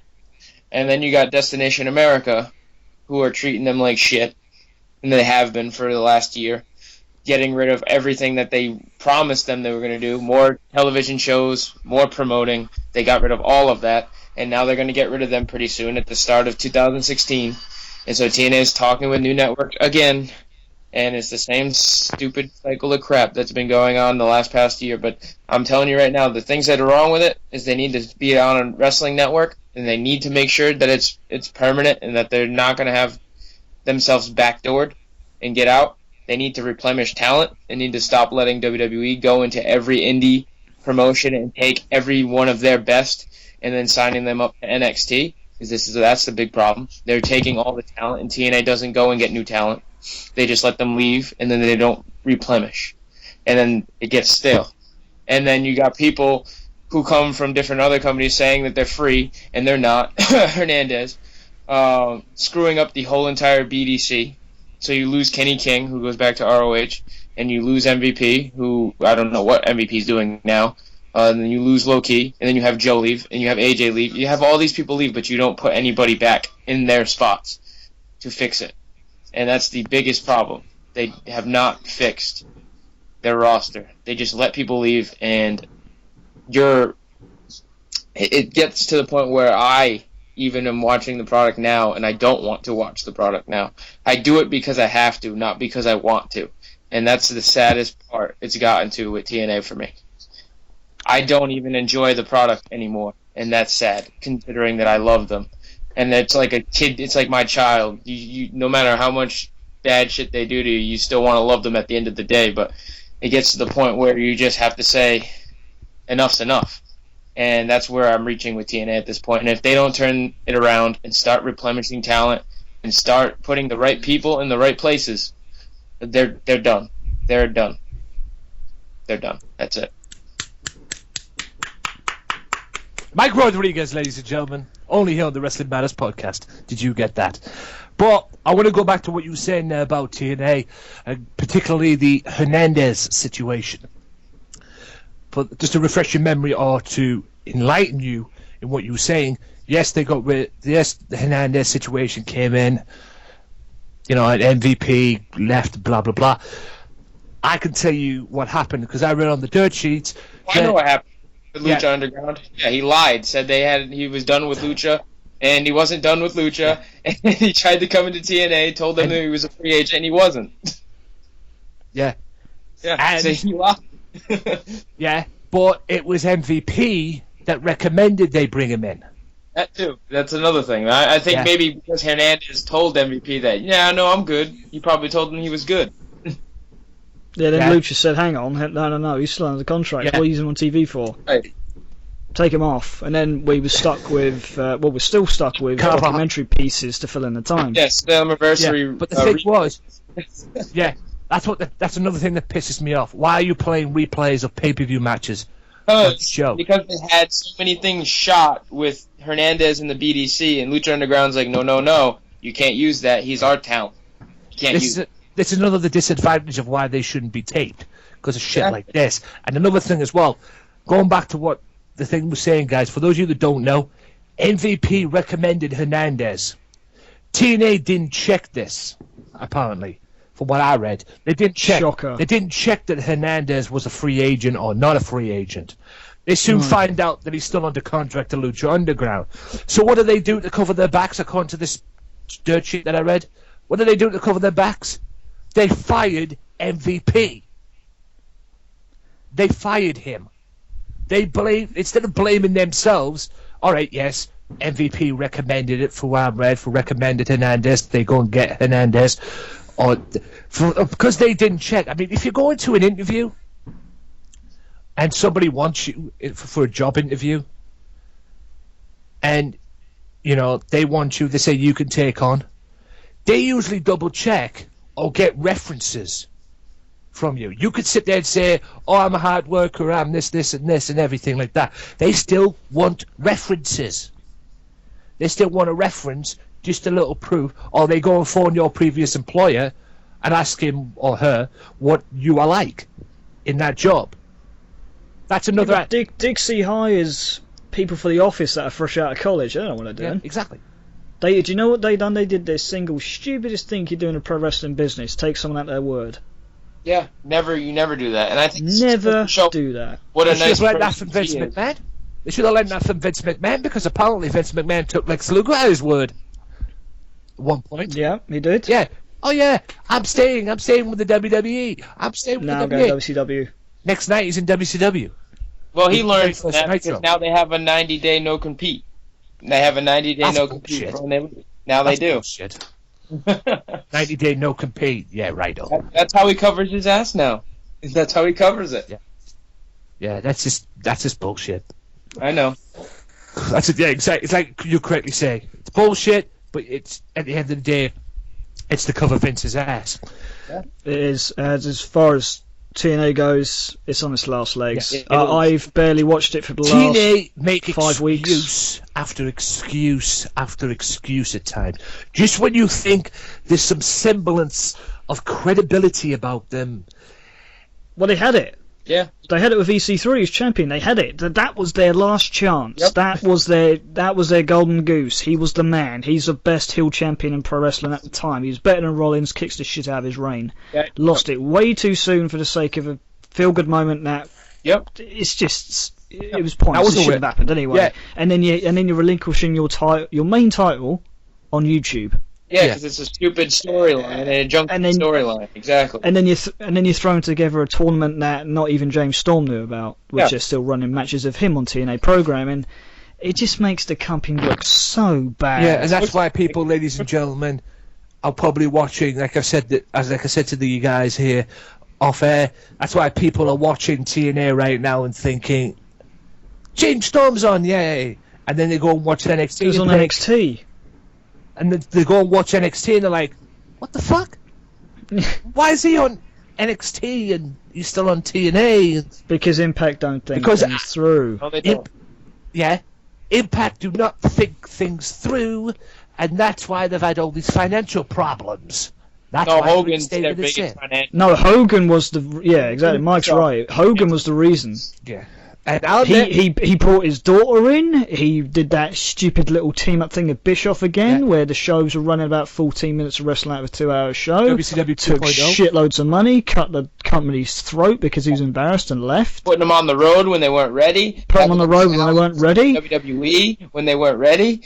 Yeah. And then they forced Jarrett out the company, and then they've just been in the tailspin ever since. That was bullshit. That didn't make any sense. They forced Jarrett out with the company that he founded just because he had an affair with Karen Angle. And the only guy that actually knew what he was doing. Yeah, exactly. Which is why now I'm sitting here in a GFW shirt. I'm supporting him and his company because they're making a loud noise over there. Yeah. I want them to do well. I want them because they're keeping pro wrestling alive along with Ring of Honor and New Japan. These are the companies we want to stay in business. TNA, I don't want them to go out of business, don't get me wrong. But if this is going to continue, if they're going to actually dare and make a knockout World Heavyweight Champion, Go away. I don't want to know. I don't want to know the product. Dixie, suck it. You don't know what you're doing. You should have left years ago. Stop using I your will dad's tell money. you this right now, if that rumour is true, ladies and gentlemen, and yes, there is a rumour flying around, ladies and gentlemen, despite the fact that TNA's recorded weeks in advance, or months in advance, or whatever the fuck it is in advance, or whatever, at the end of the day, TNA's recorded in advance. If there's a rumour going around, and I've actually seen a picture, ladies and gentlemen, not to hit a spoiler or anything, but fuck it, I'm going to do it anyway. Awesome Kong wins this World Title Series. Now, Fuck there's this a cage. company. It's so stupid. There's a cliche. You don't believe it until you've actually seen it for yourself. Because it could I think be I still bullshit. won't. But it's not out the realms of possibility. All the ends of possibilities, right? Not with them. If that's the case, right? If that's the case, ladies and gentlemen, right? I promise you this. This is TNA's way of trying to make history. Now, I'm with James. I don't want to see any wrestling company going out of business. No matter how much I hate their guts or probably talk about and bash them every week or whatever. I never wanted to see WCW going out of business. Quite frankly, I never even wanted to see ECW going out of business. But, you know, push comes to shove in that. I promise you this. This is TNA's way of trying to make history and trying to put the belt on Awesome Kong. Okay? I like Awesome Kong, don't get me wrong. Her world champion, no. If this Knockouts happens, champion, yes. Knockouts champion, yes. She should be Knockouts champion right now because she should own that division. They should have her as a monster heel and have her take over that division and just run it. But that's not the case. They want to create history. They want to have her as a China. Okay? They were going to put the WWF title or the WWE title on China at one point, but it didn't happen. Because I think China went off and did other things, which prevented her. Well, they probably realised how stupid it would be. Yeah, and prevented her. It would have been interesting back then, though, James, but there was other stuff that China did that prevented her from doing it. Retrospect now, looking back on it, it probably would have been stupid. It would have been dumb. Who would have looked back on that and thought, yeah, that was a good run? Like, IC title, you could get away with it. Because they needed to get the belt off Jarrett any which way anyway, because that's a whole other thing. Because when he lost the China, IC could get away he with was it. on Nitro. Yeah, you made history because back then, before Ronda Rousey, there was China. Yeah. That's the way I see it. That's fine. You can run what they did. Run with it. She had the title for a bit, and then that's fine. But you don't make them world champion. They have their own. Women have their knockouts title. The men have the world title. Because there's no mid card titles in between. Yeah, doesn't make any so sense. You cannot. It doesn't make any sense to have a knockout win the world heavyweight title when you got other people. There like is a EC3, reason. People there. There is a It doesn't reason, make any ladies sense. and gentlemen. There is a knockouts division in TNA, or supportively. Yes, for women. For the women. There's a reason there is an NXT women's division in NXT for women. Much to my Exactly. They want to just say fuck it in WWE and make Paige WWE World Yeah. Heavyweight Champion then. yeah. NXT. Could you imagine the backlash? Oh, she'll get heat, and WWE will get fucking shat on. The amount of cancellations on that network. Yeah. And plus, there is much to my dismay, there is a reason there is a Divas division in WWE for the women. And I use that term loosely. But, going back to this, you don't do this. But there's a rumour, and there's like a cliche, you believe what you see. You believe it when you see it. Because it might not happen. But it looks like there's a possibility it could. And Because if if I that's the see it, case, I'm never watching Impact if that's again. the case, I'm done with TNA myself. Because there's so much crap you can take. TNA is far from what it used to be. I love TNA. I'm not speaking as a TNA hater, because I loved watching TNA back in the day. Like I was telling these guys before we came on air, the Wrestling Channel was the first time I ever got exposed to TNA. The weekly pay-per-views they used to do, which was good shit. When they first broke out to Impact, you know, the 60-minute adrenaline rush, as they used to call it. Back then, good shit. Busting out 5-star pay-per-views. Matches with, you know, the X Division. Edith Skipper walking across a fucking cage and Hurricane Rana, James Storm or Chris Harris. One of the two. Off it. You know, you got Macho Man making an appearance as well. You know, the regurgitated version of the NWO 2000 back in the day. You know, you've got 5-star pay-per-views with quality matches. Give you an example. The triple threat match at Unbreakable. Unbreakable It's division 2005. title. Yeah. Yep. Samoa Joe, Samoa Joe, AJ Styles, Chris Daniels. Yep. And this so nice they did it back then for the X Division title. They even did it again later on in about 2008, 2009, because I had the privilege of watching it on Challenge TV for the World Heavyweight title. Yep. And, oh my God, it was a fucking epic match. Yep. Turning point 2009. And to be honest with you, as they quickly said, that was actually the era of the Hogan thing. That was he was just about to sign. He was just sneaking his way in. But it was pretty much at the Hogan point of the Hogan era, the point at the start of the Hogan era. And they had great matches on that pay-per-view as well. Hell, Kurt Angle and Desmond Wolfe, or as we all know him as Nigel McGuinness, was on there as well. That was an epic match, which led to a series of their matches. Now, with TNA, you'd be looking to get a fucking 2-star pay-per-view out of them, let alone a 3-star pay-per-view. Okay? And this bullshit with Destination America, going back to that, they take them under their wing. They basically save them from whatever was happening with Spike TV. Spike TV wanted nothing more to do with TNA, so Destination America came in and brought them in. Then, a couple of months later, they announced, oh yeah, we're taking them off air because the ratings are not to the caliber of Destination America.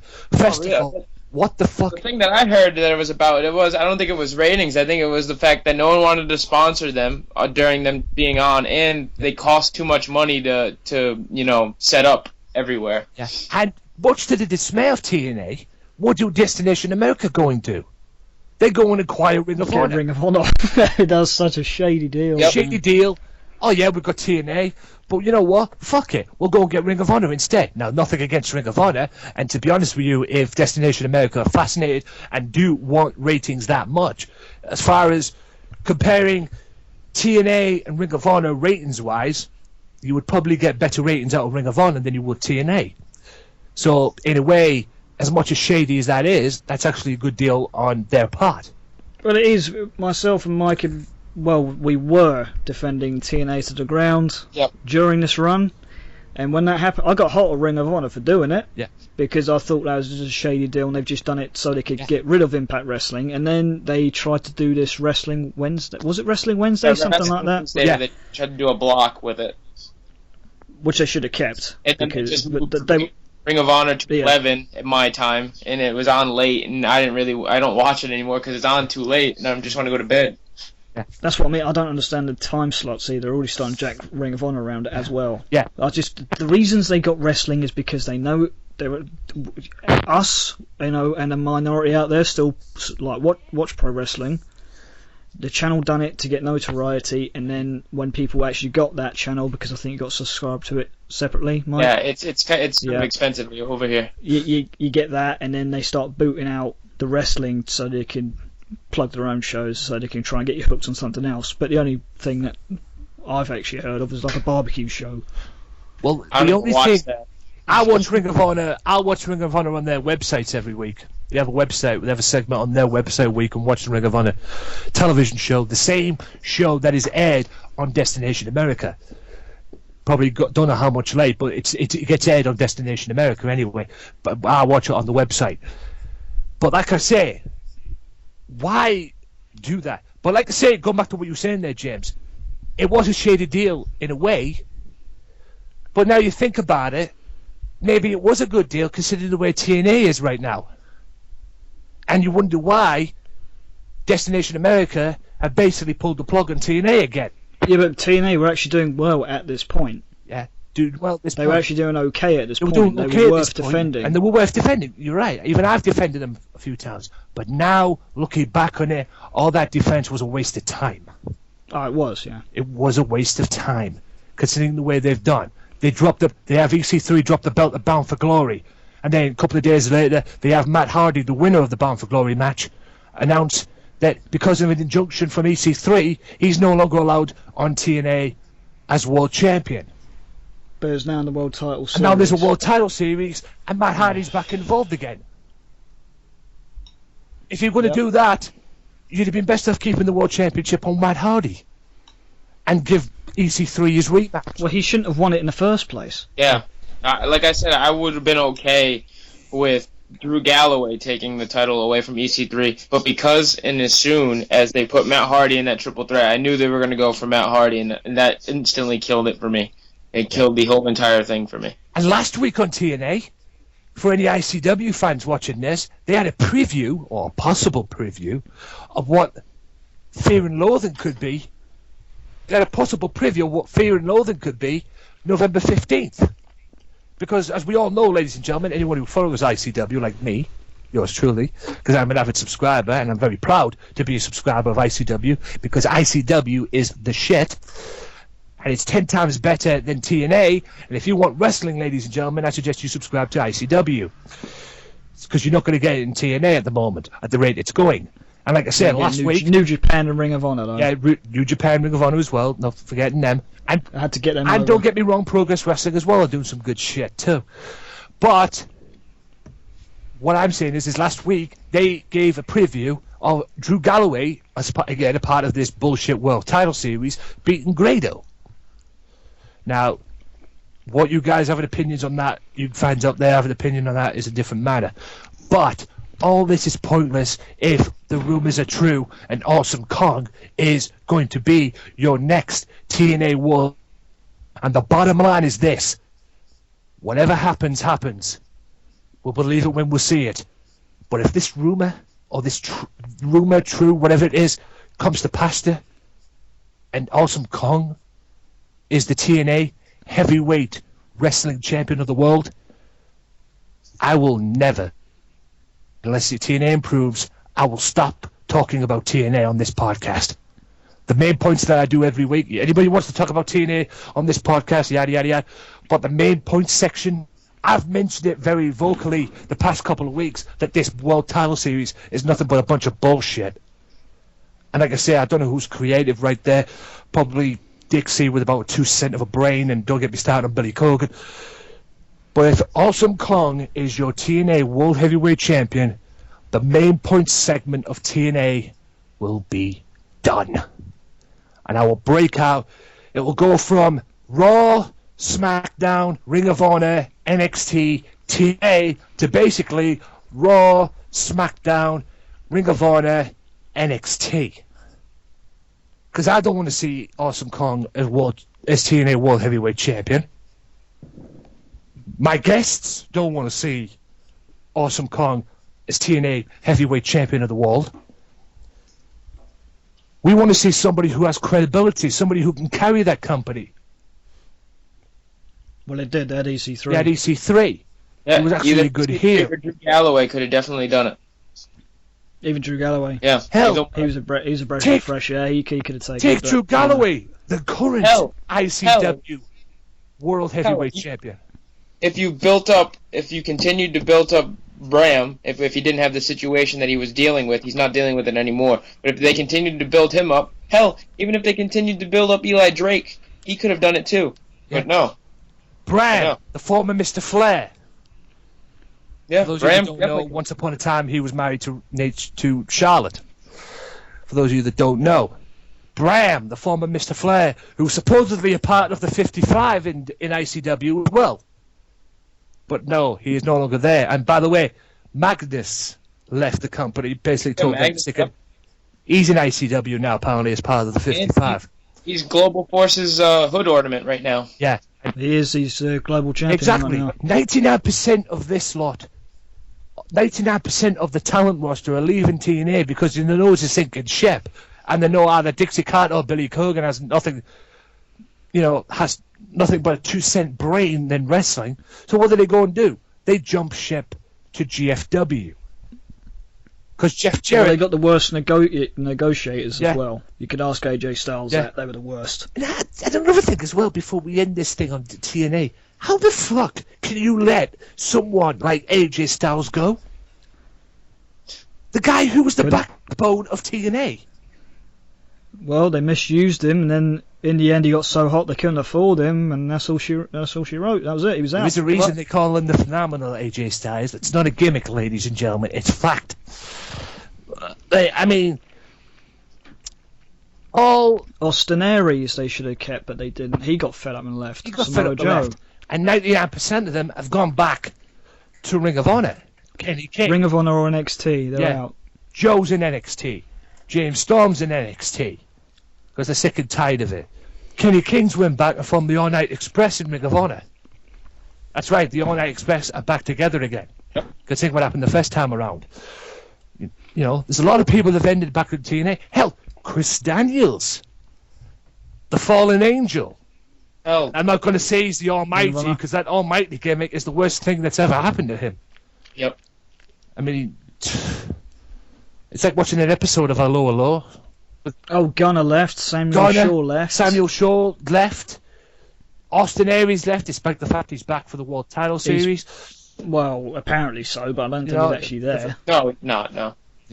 Like I said, this was all taped back in July. A lot of those matches were taped back in July. Well, Taped except for the matches. Austin Aries.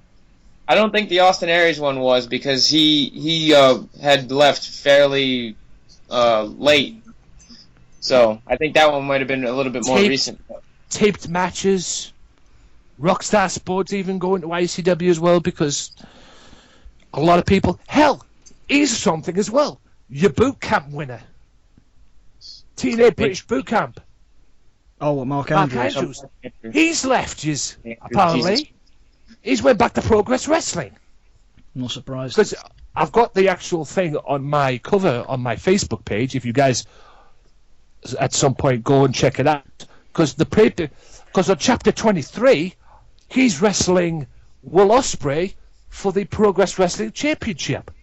That's going to be a hell of a match. And he made his return, surprisingly, but he made his return to Progress at Chapter 22. And I saw Chapter 22, and I'm pumped for that match.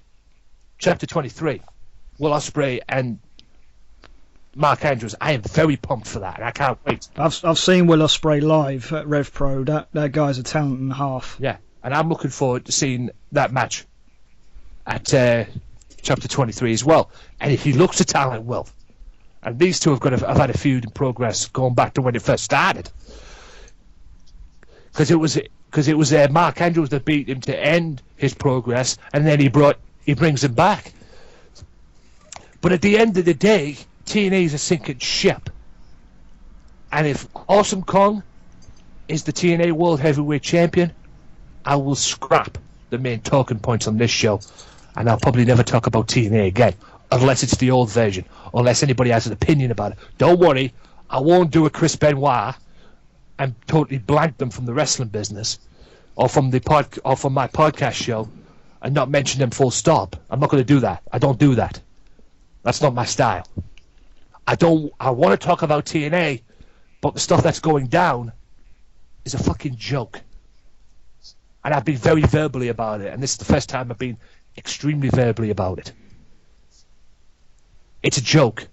TNA at the moment is a complete joke. Probably in-ring talent-wise, they've got some great talents, EC3 being one of them. And I'll admit, he's a great heel. And some of the matches are good as well. The only thing that's saving them at the moment are the pay-per-views. Bound for Glory and Slammiversary.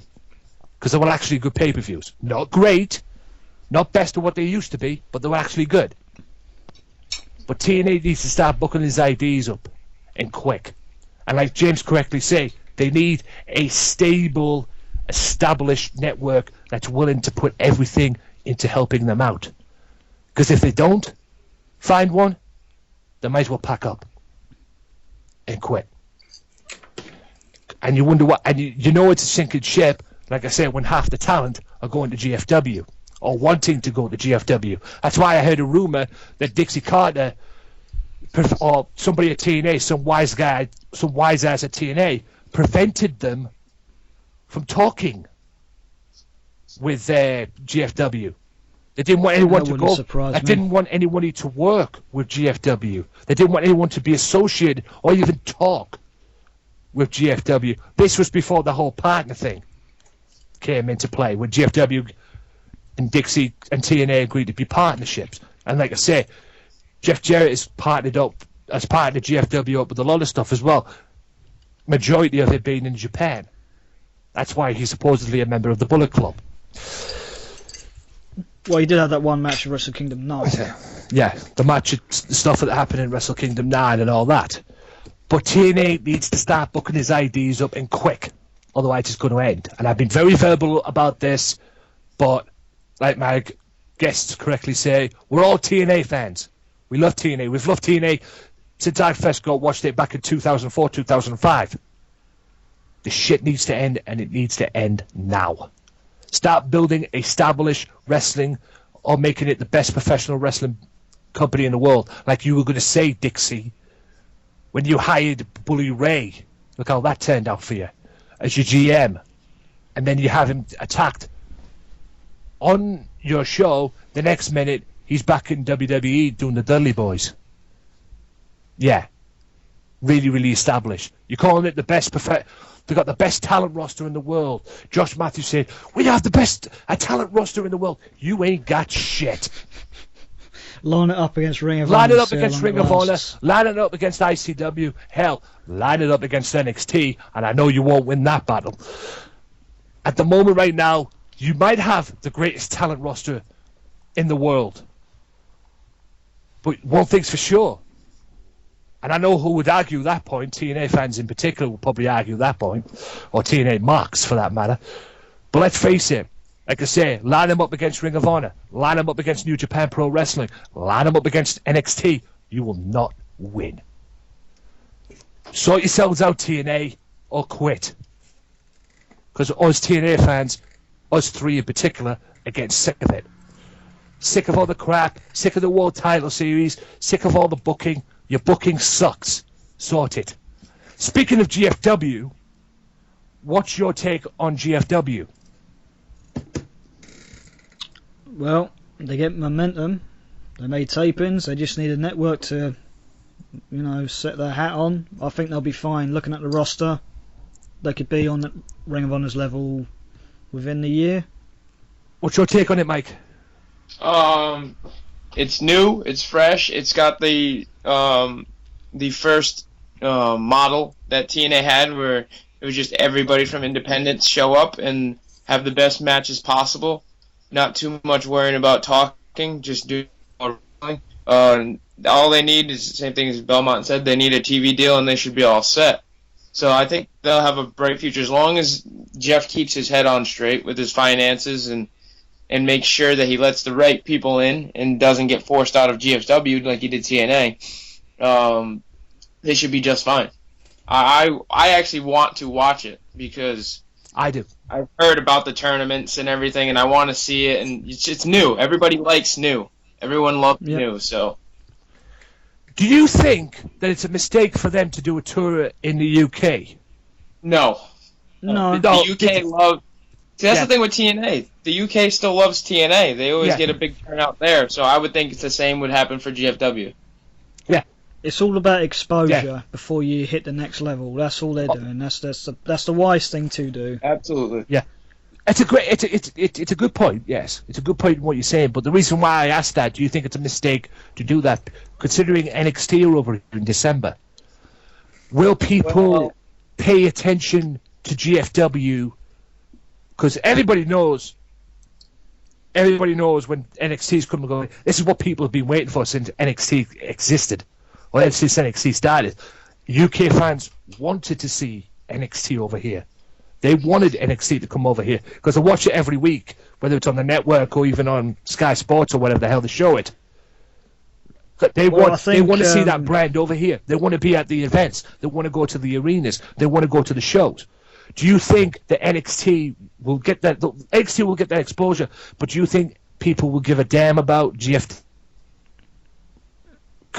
I think so. They've already done a few dates here already, and they've done pretty good houses. So I don't see why not. Because on a competing level, that's what I'm. They can't compete. They can't compete with NXT. They can't compete that's with the NXT. thing. No if they do their own way, thing, no. problem. But let's say if they're coming over here, that's my worry. If they come over here and try and compete, we're going to come over here. We're going to try and compete with just bad move. It's classic WWE spite though, but they've done it where TNA are trying to get a deal in India for a TV deal. Yeah. Guess where WWE is going on tour soon? India. Yeah. Yeah. Because there's a lot of WWE fans from what it seems in India. If you don't believe me, check my demographics on YouTube on the Wrestling Madness channel. Yeah, because you're really over in Because India. apparently I'm over in India. And shout out to all my India fans out there as well. Thank you very much for your support on the Wrestling Madness channel, because apparently I'm over there, according to my statistics on YouTube, at least. Like I say, the top 3 statistics on there are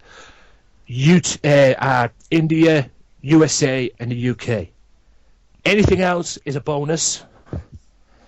But UK and USA, it's not quite good, the percentage, but I'll soon work on that. But the fact that I'm over in India is very surprising to me. But I'm blessed, don't get me wrong. Other than that, though, what do you... what if you had to pick a network, what would be that network that could take them on, that could take GFW on? What would be that established network? If you could name a network that you could see GFW being on. This is to both of you, by the way.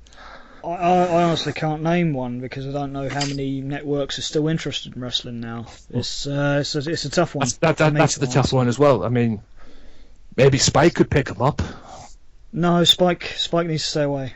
But then again, Spike molded themselves. Last time I checked, when they had TNAand, they molded themselves right into Bellator,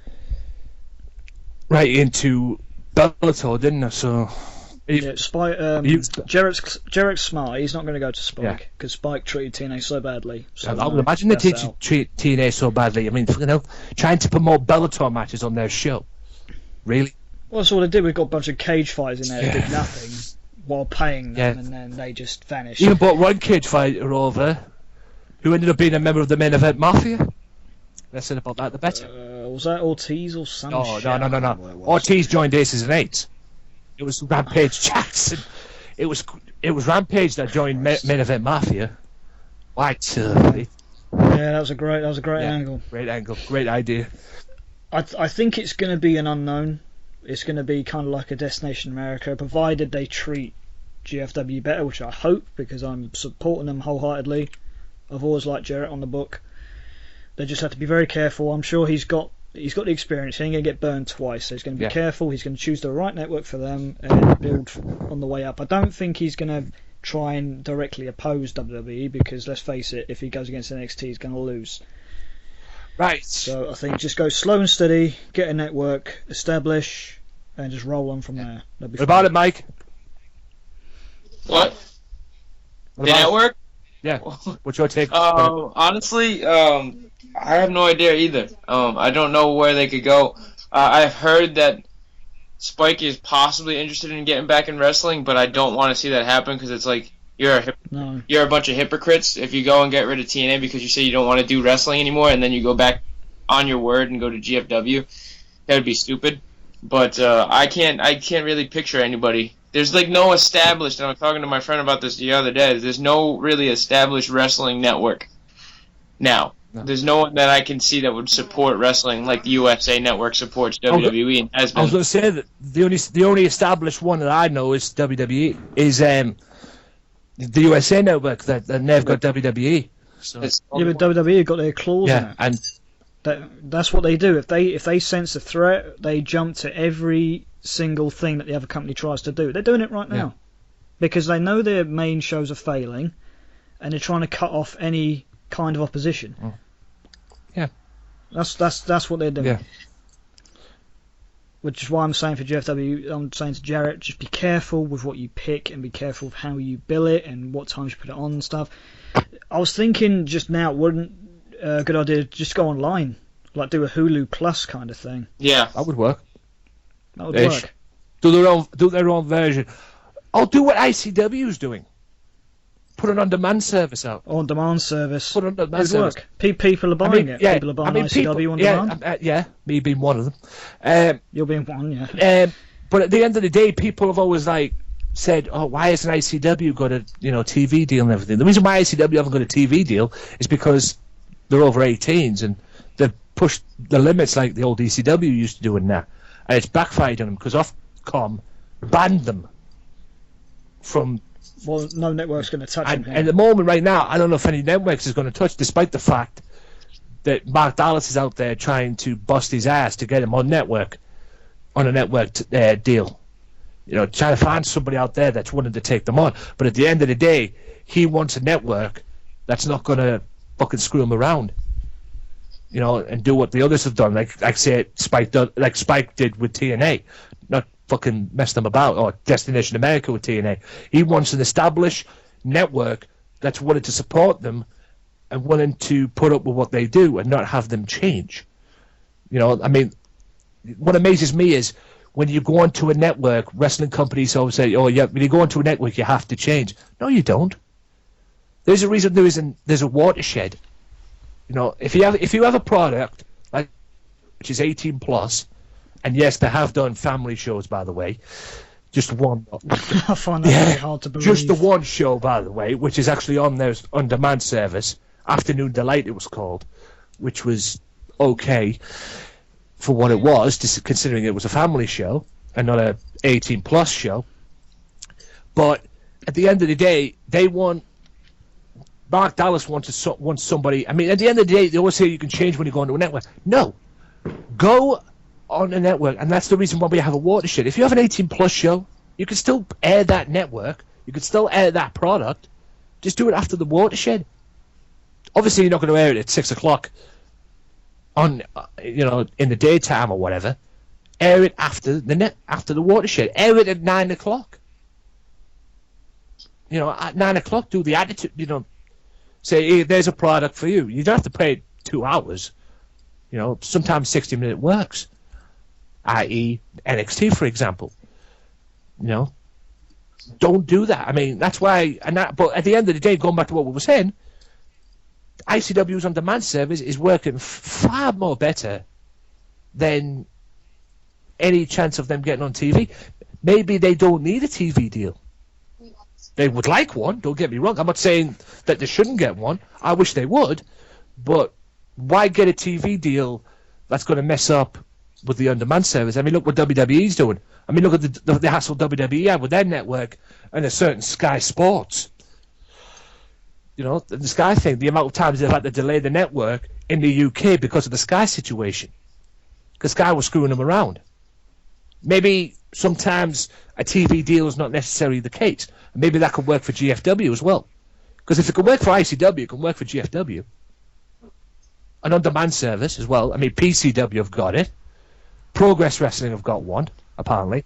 Rev Pro's apparently got one. I haven't seen some of their stuff yet. You should. And I've seen some of their stuff on their YouTube page. I didn't even know they had a on-demand service. That's the first time I've heard about that. Progress Wrestling's on-demand service is basically on Honolulu or whatever it is, or Vimo or whatever the hell that's called. There's that. I mean, PCW, Progress Wrestling's on-demand service is hot. You know, maybe an on-demand service is the way to go for GFW. But at the end of the day, it's up to Jeff Jarrett. And only he knows how to run GFW. I just hope he doesn't make the mistakes that he made, or was forced to be, or the mistakes that he was forced to make in TNA. Because I still don't blame him for half of the stuff that went on in TNA. I blame it mostly on Dixie.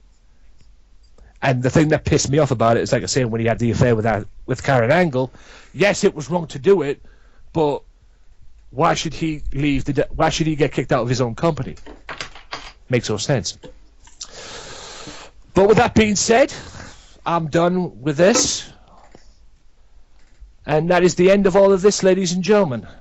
Hope you've enjoyed this very long, in-depth discussion about Raw and the wrestling business with my guests, Michael Rodrigues and Mr. James Belmont.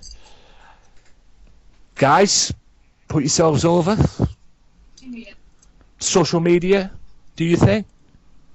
All right. Well, you can find me at Mr. President 92, as well as I run the Offshoot Radio account lately. It goes back and forth between me, Belmont, Roxy, and we do that. And then I've obviously at Quinn Wrestles. Belmont? As always, you can find me at JX21 for wrestling, gaming, drinking, whatever other chaos in between. Massive shout out to Sunday Segway, the Segway crew. You can probably find us at one of those Rev Pro events on demand, so I'm putting Rev Pro over for that. Also shout out to Levels of Wrestling, they put on some great content, and the Just Saying podcast girls, Stacey and Dre. Big shout out to Dre because she's going through physical therapy after a car accident, so much love to you. Oh, speaking of car accidents, shout out to, as well, I want to give a quick shout out to Jerry Lee Lawler. Apparently he was involved in a car accident over the weekend with him and his girlfriend, so shout out to you, Lawler. Can anything go right for that guy? Jesus Christ. First a car accident with his, which is now, he looks like he's going to be probably out of SmackDown tapings for a while. And then it was the infamous heart attack that he had on Raw. I mean, poor guy. It's been a rocky couple of years. Yeah, rocky couple of years indeed. And I bet he's blessed to be alive. Because if it had been any other day, he'd probably be dead by now. But shout out to you, Laura, as well. And guys, yeah, thank you for coming on the show. Pleasure. Hey man, pleasure, always. And hopefully we can get something big as well. And by the way, guys, at Tony_Walker, yes, Mr. Belmont is not the average gamer. Not only the average gamer as well, I am as well. But I'll give my details of where you can find me at the end of the show. All the information for Offshoot Radio as well is in the description on YouTube and on SoundCloud as well. Be sure to check. And on Swerve Talk. I'll get that over because we just started that network up. Swerve Talk. Yeah, Swerve Talk as well. After. Yeah. How can I about Swerve Talk? I'll have to talk to you about that after the show. I have no fucking clue what Swerve Talk is, to be honest. Right. SwerveTalk.wix.com. There you go. .wix.com. Oh, are you guys on Wix? Yep. I might need your help on that. Actually, We'll sort this after the show, man. Wrap it up. I might need your help on that. You just mentioned something on that. But right. I'm going to end this here. I will be back right after this. I'm not going to talk about SmackDown, TNA, or NXT. I'll save that for next week. However, I will talk about Ring of Honor, and then I'll wrap the show up from there. This will be just your show today, guys. So changes have been made, but it's for the good of the show. And until then, guys, they say goodbye, and I'll be seeing you after this.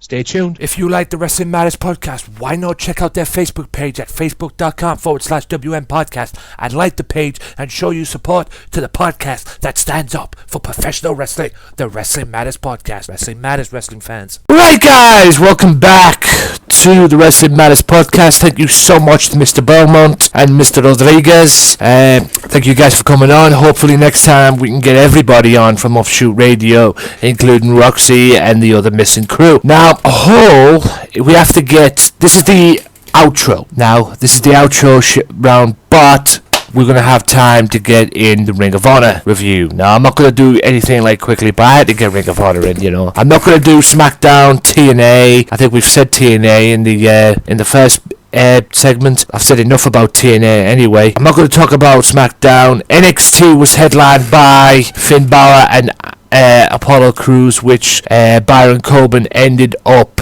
ruining for everybody, and Mr. Balor is still, Finn Balor is still the NXT champion, but something happened, and I'll say this quickly. Samoa Joe came out, attacked, chased off Baron Corbin, but then proceeded to beat the living daylights out of Finn Balor. He turned on Balor. So this is obviously going to set up Samoa Joe versus Finn Balor at some point. When? We don't know. But to Ring of Honor, and Ring of Honor kicked off with the Bullies. Silas Young and the Bay City Bruiser against the sweetest tag team around, the Young Bucks. The Young Bucks proved to be just a little bit too much. My favourite part of the match, well, a couple of favourite parts of the match were the Young Bucks' offense and the fact that Silas Young had everything in control. He goes to do a handstand in the corner and gets a super kick right in his chin. And then the fact that Silas Young and the Bay City Bruiser couldn't handle the quickness and the experience of the Young Bucks, they decided to get them the Dalton Castle's boys involved and get them wrestling, and the Young Bucks just came out victorious in that match. Apparently the Young Bucks, like we said in, I believe, the first part, apparently the Young Bucks have signed with Ring of Honor. I'm pretty sure I read them signing with Lucha Underground, but they've signed with Ring of Honor. So hopefully the Young Bucks winning the tag team titles will come very, very soon. And not only that, hopefully the Young Bucks will be still with the Bullet Club. Now, Roderick Strong had a bit of a warm-up match for his TV title match with Jay Lethal, and we already get, like I said, spoiler alert, ladies and gentlemen, spoiler alert, Roderick Strong is your television champion, but he had a warm-up match with Will Ferrara, and it was just basically two great wrestlers going at it, and obviously Roderick Strong was going to get the victory, sending a message to Mr. Jay Lethal, who is the TV champion, or was the TV champion. And then we'll just move quickly on, guys, to the main event, which was Adam Cole, Kyle O'Reilly, and AJ Styles. Three of the finest wrestlers in the world going at it, lots of double teams, lots of combos, all three guys just going at it, not willing to stick 2-on-1 or anything like that.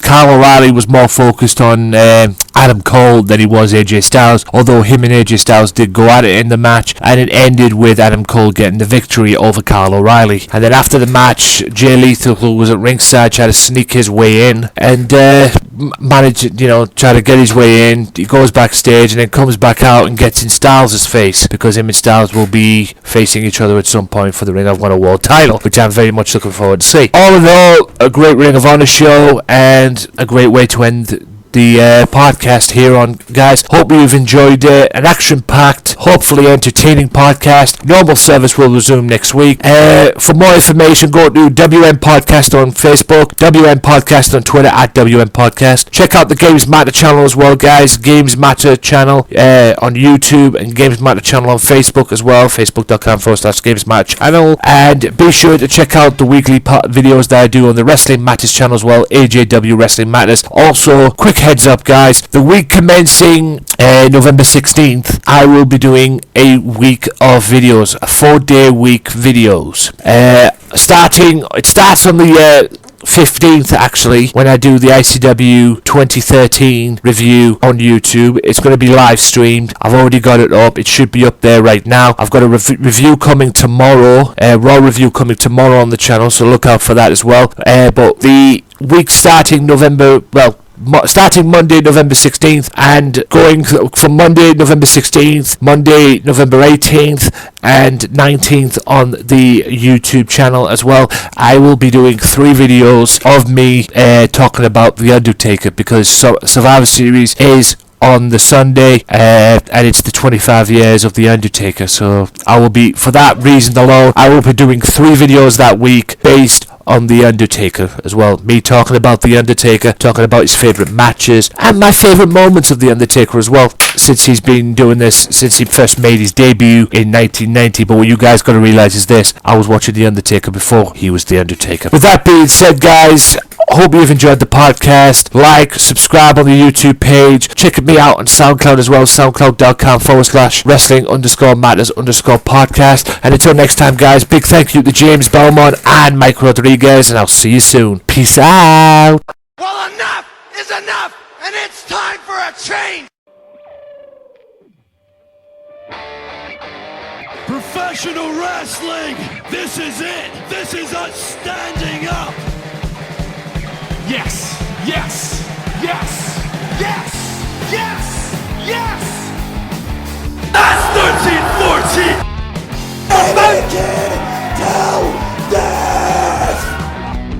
Dina, I am the best in the world. Cause that's the bottom line. Cause Stone Cold said so.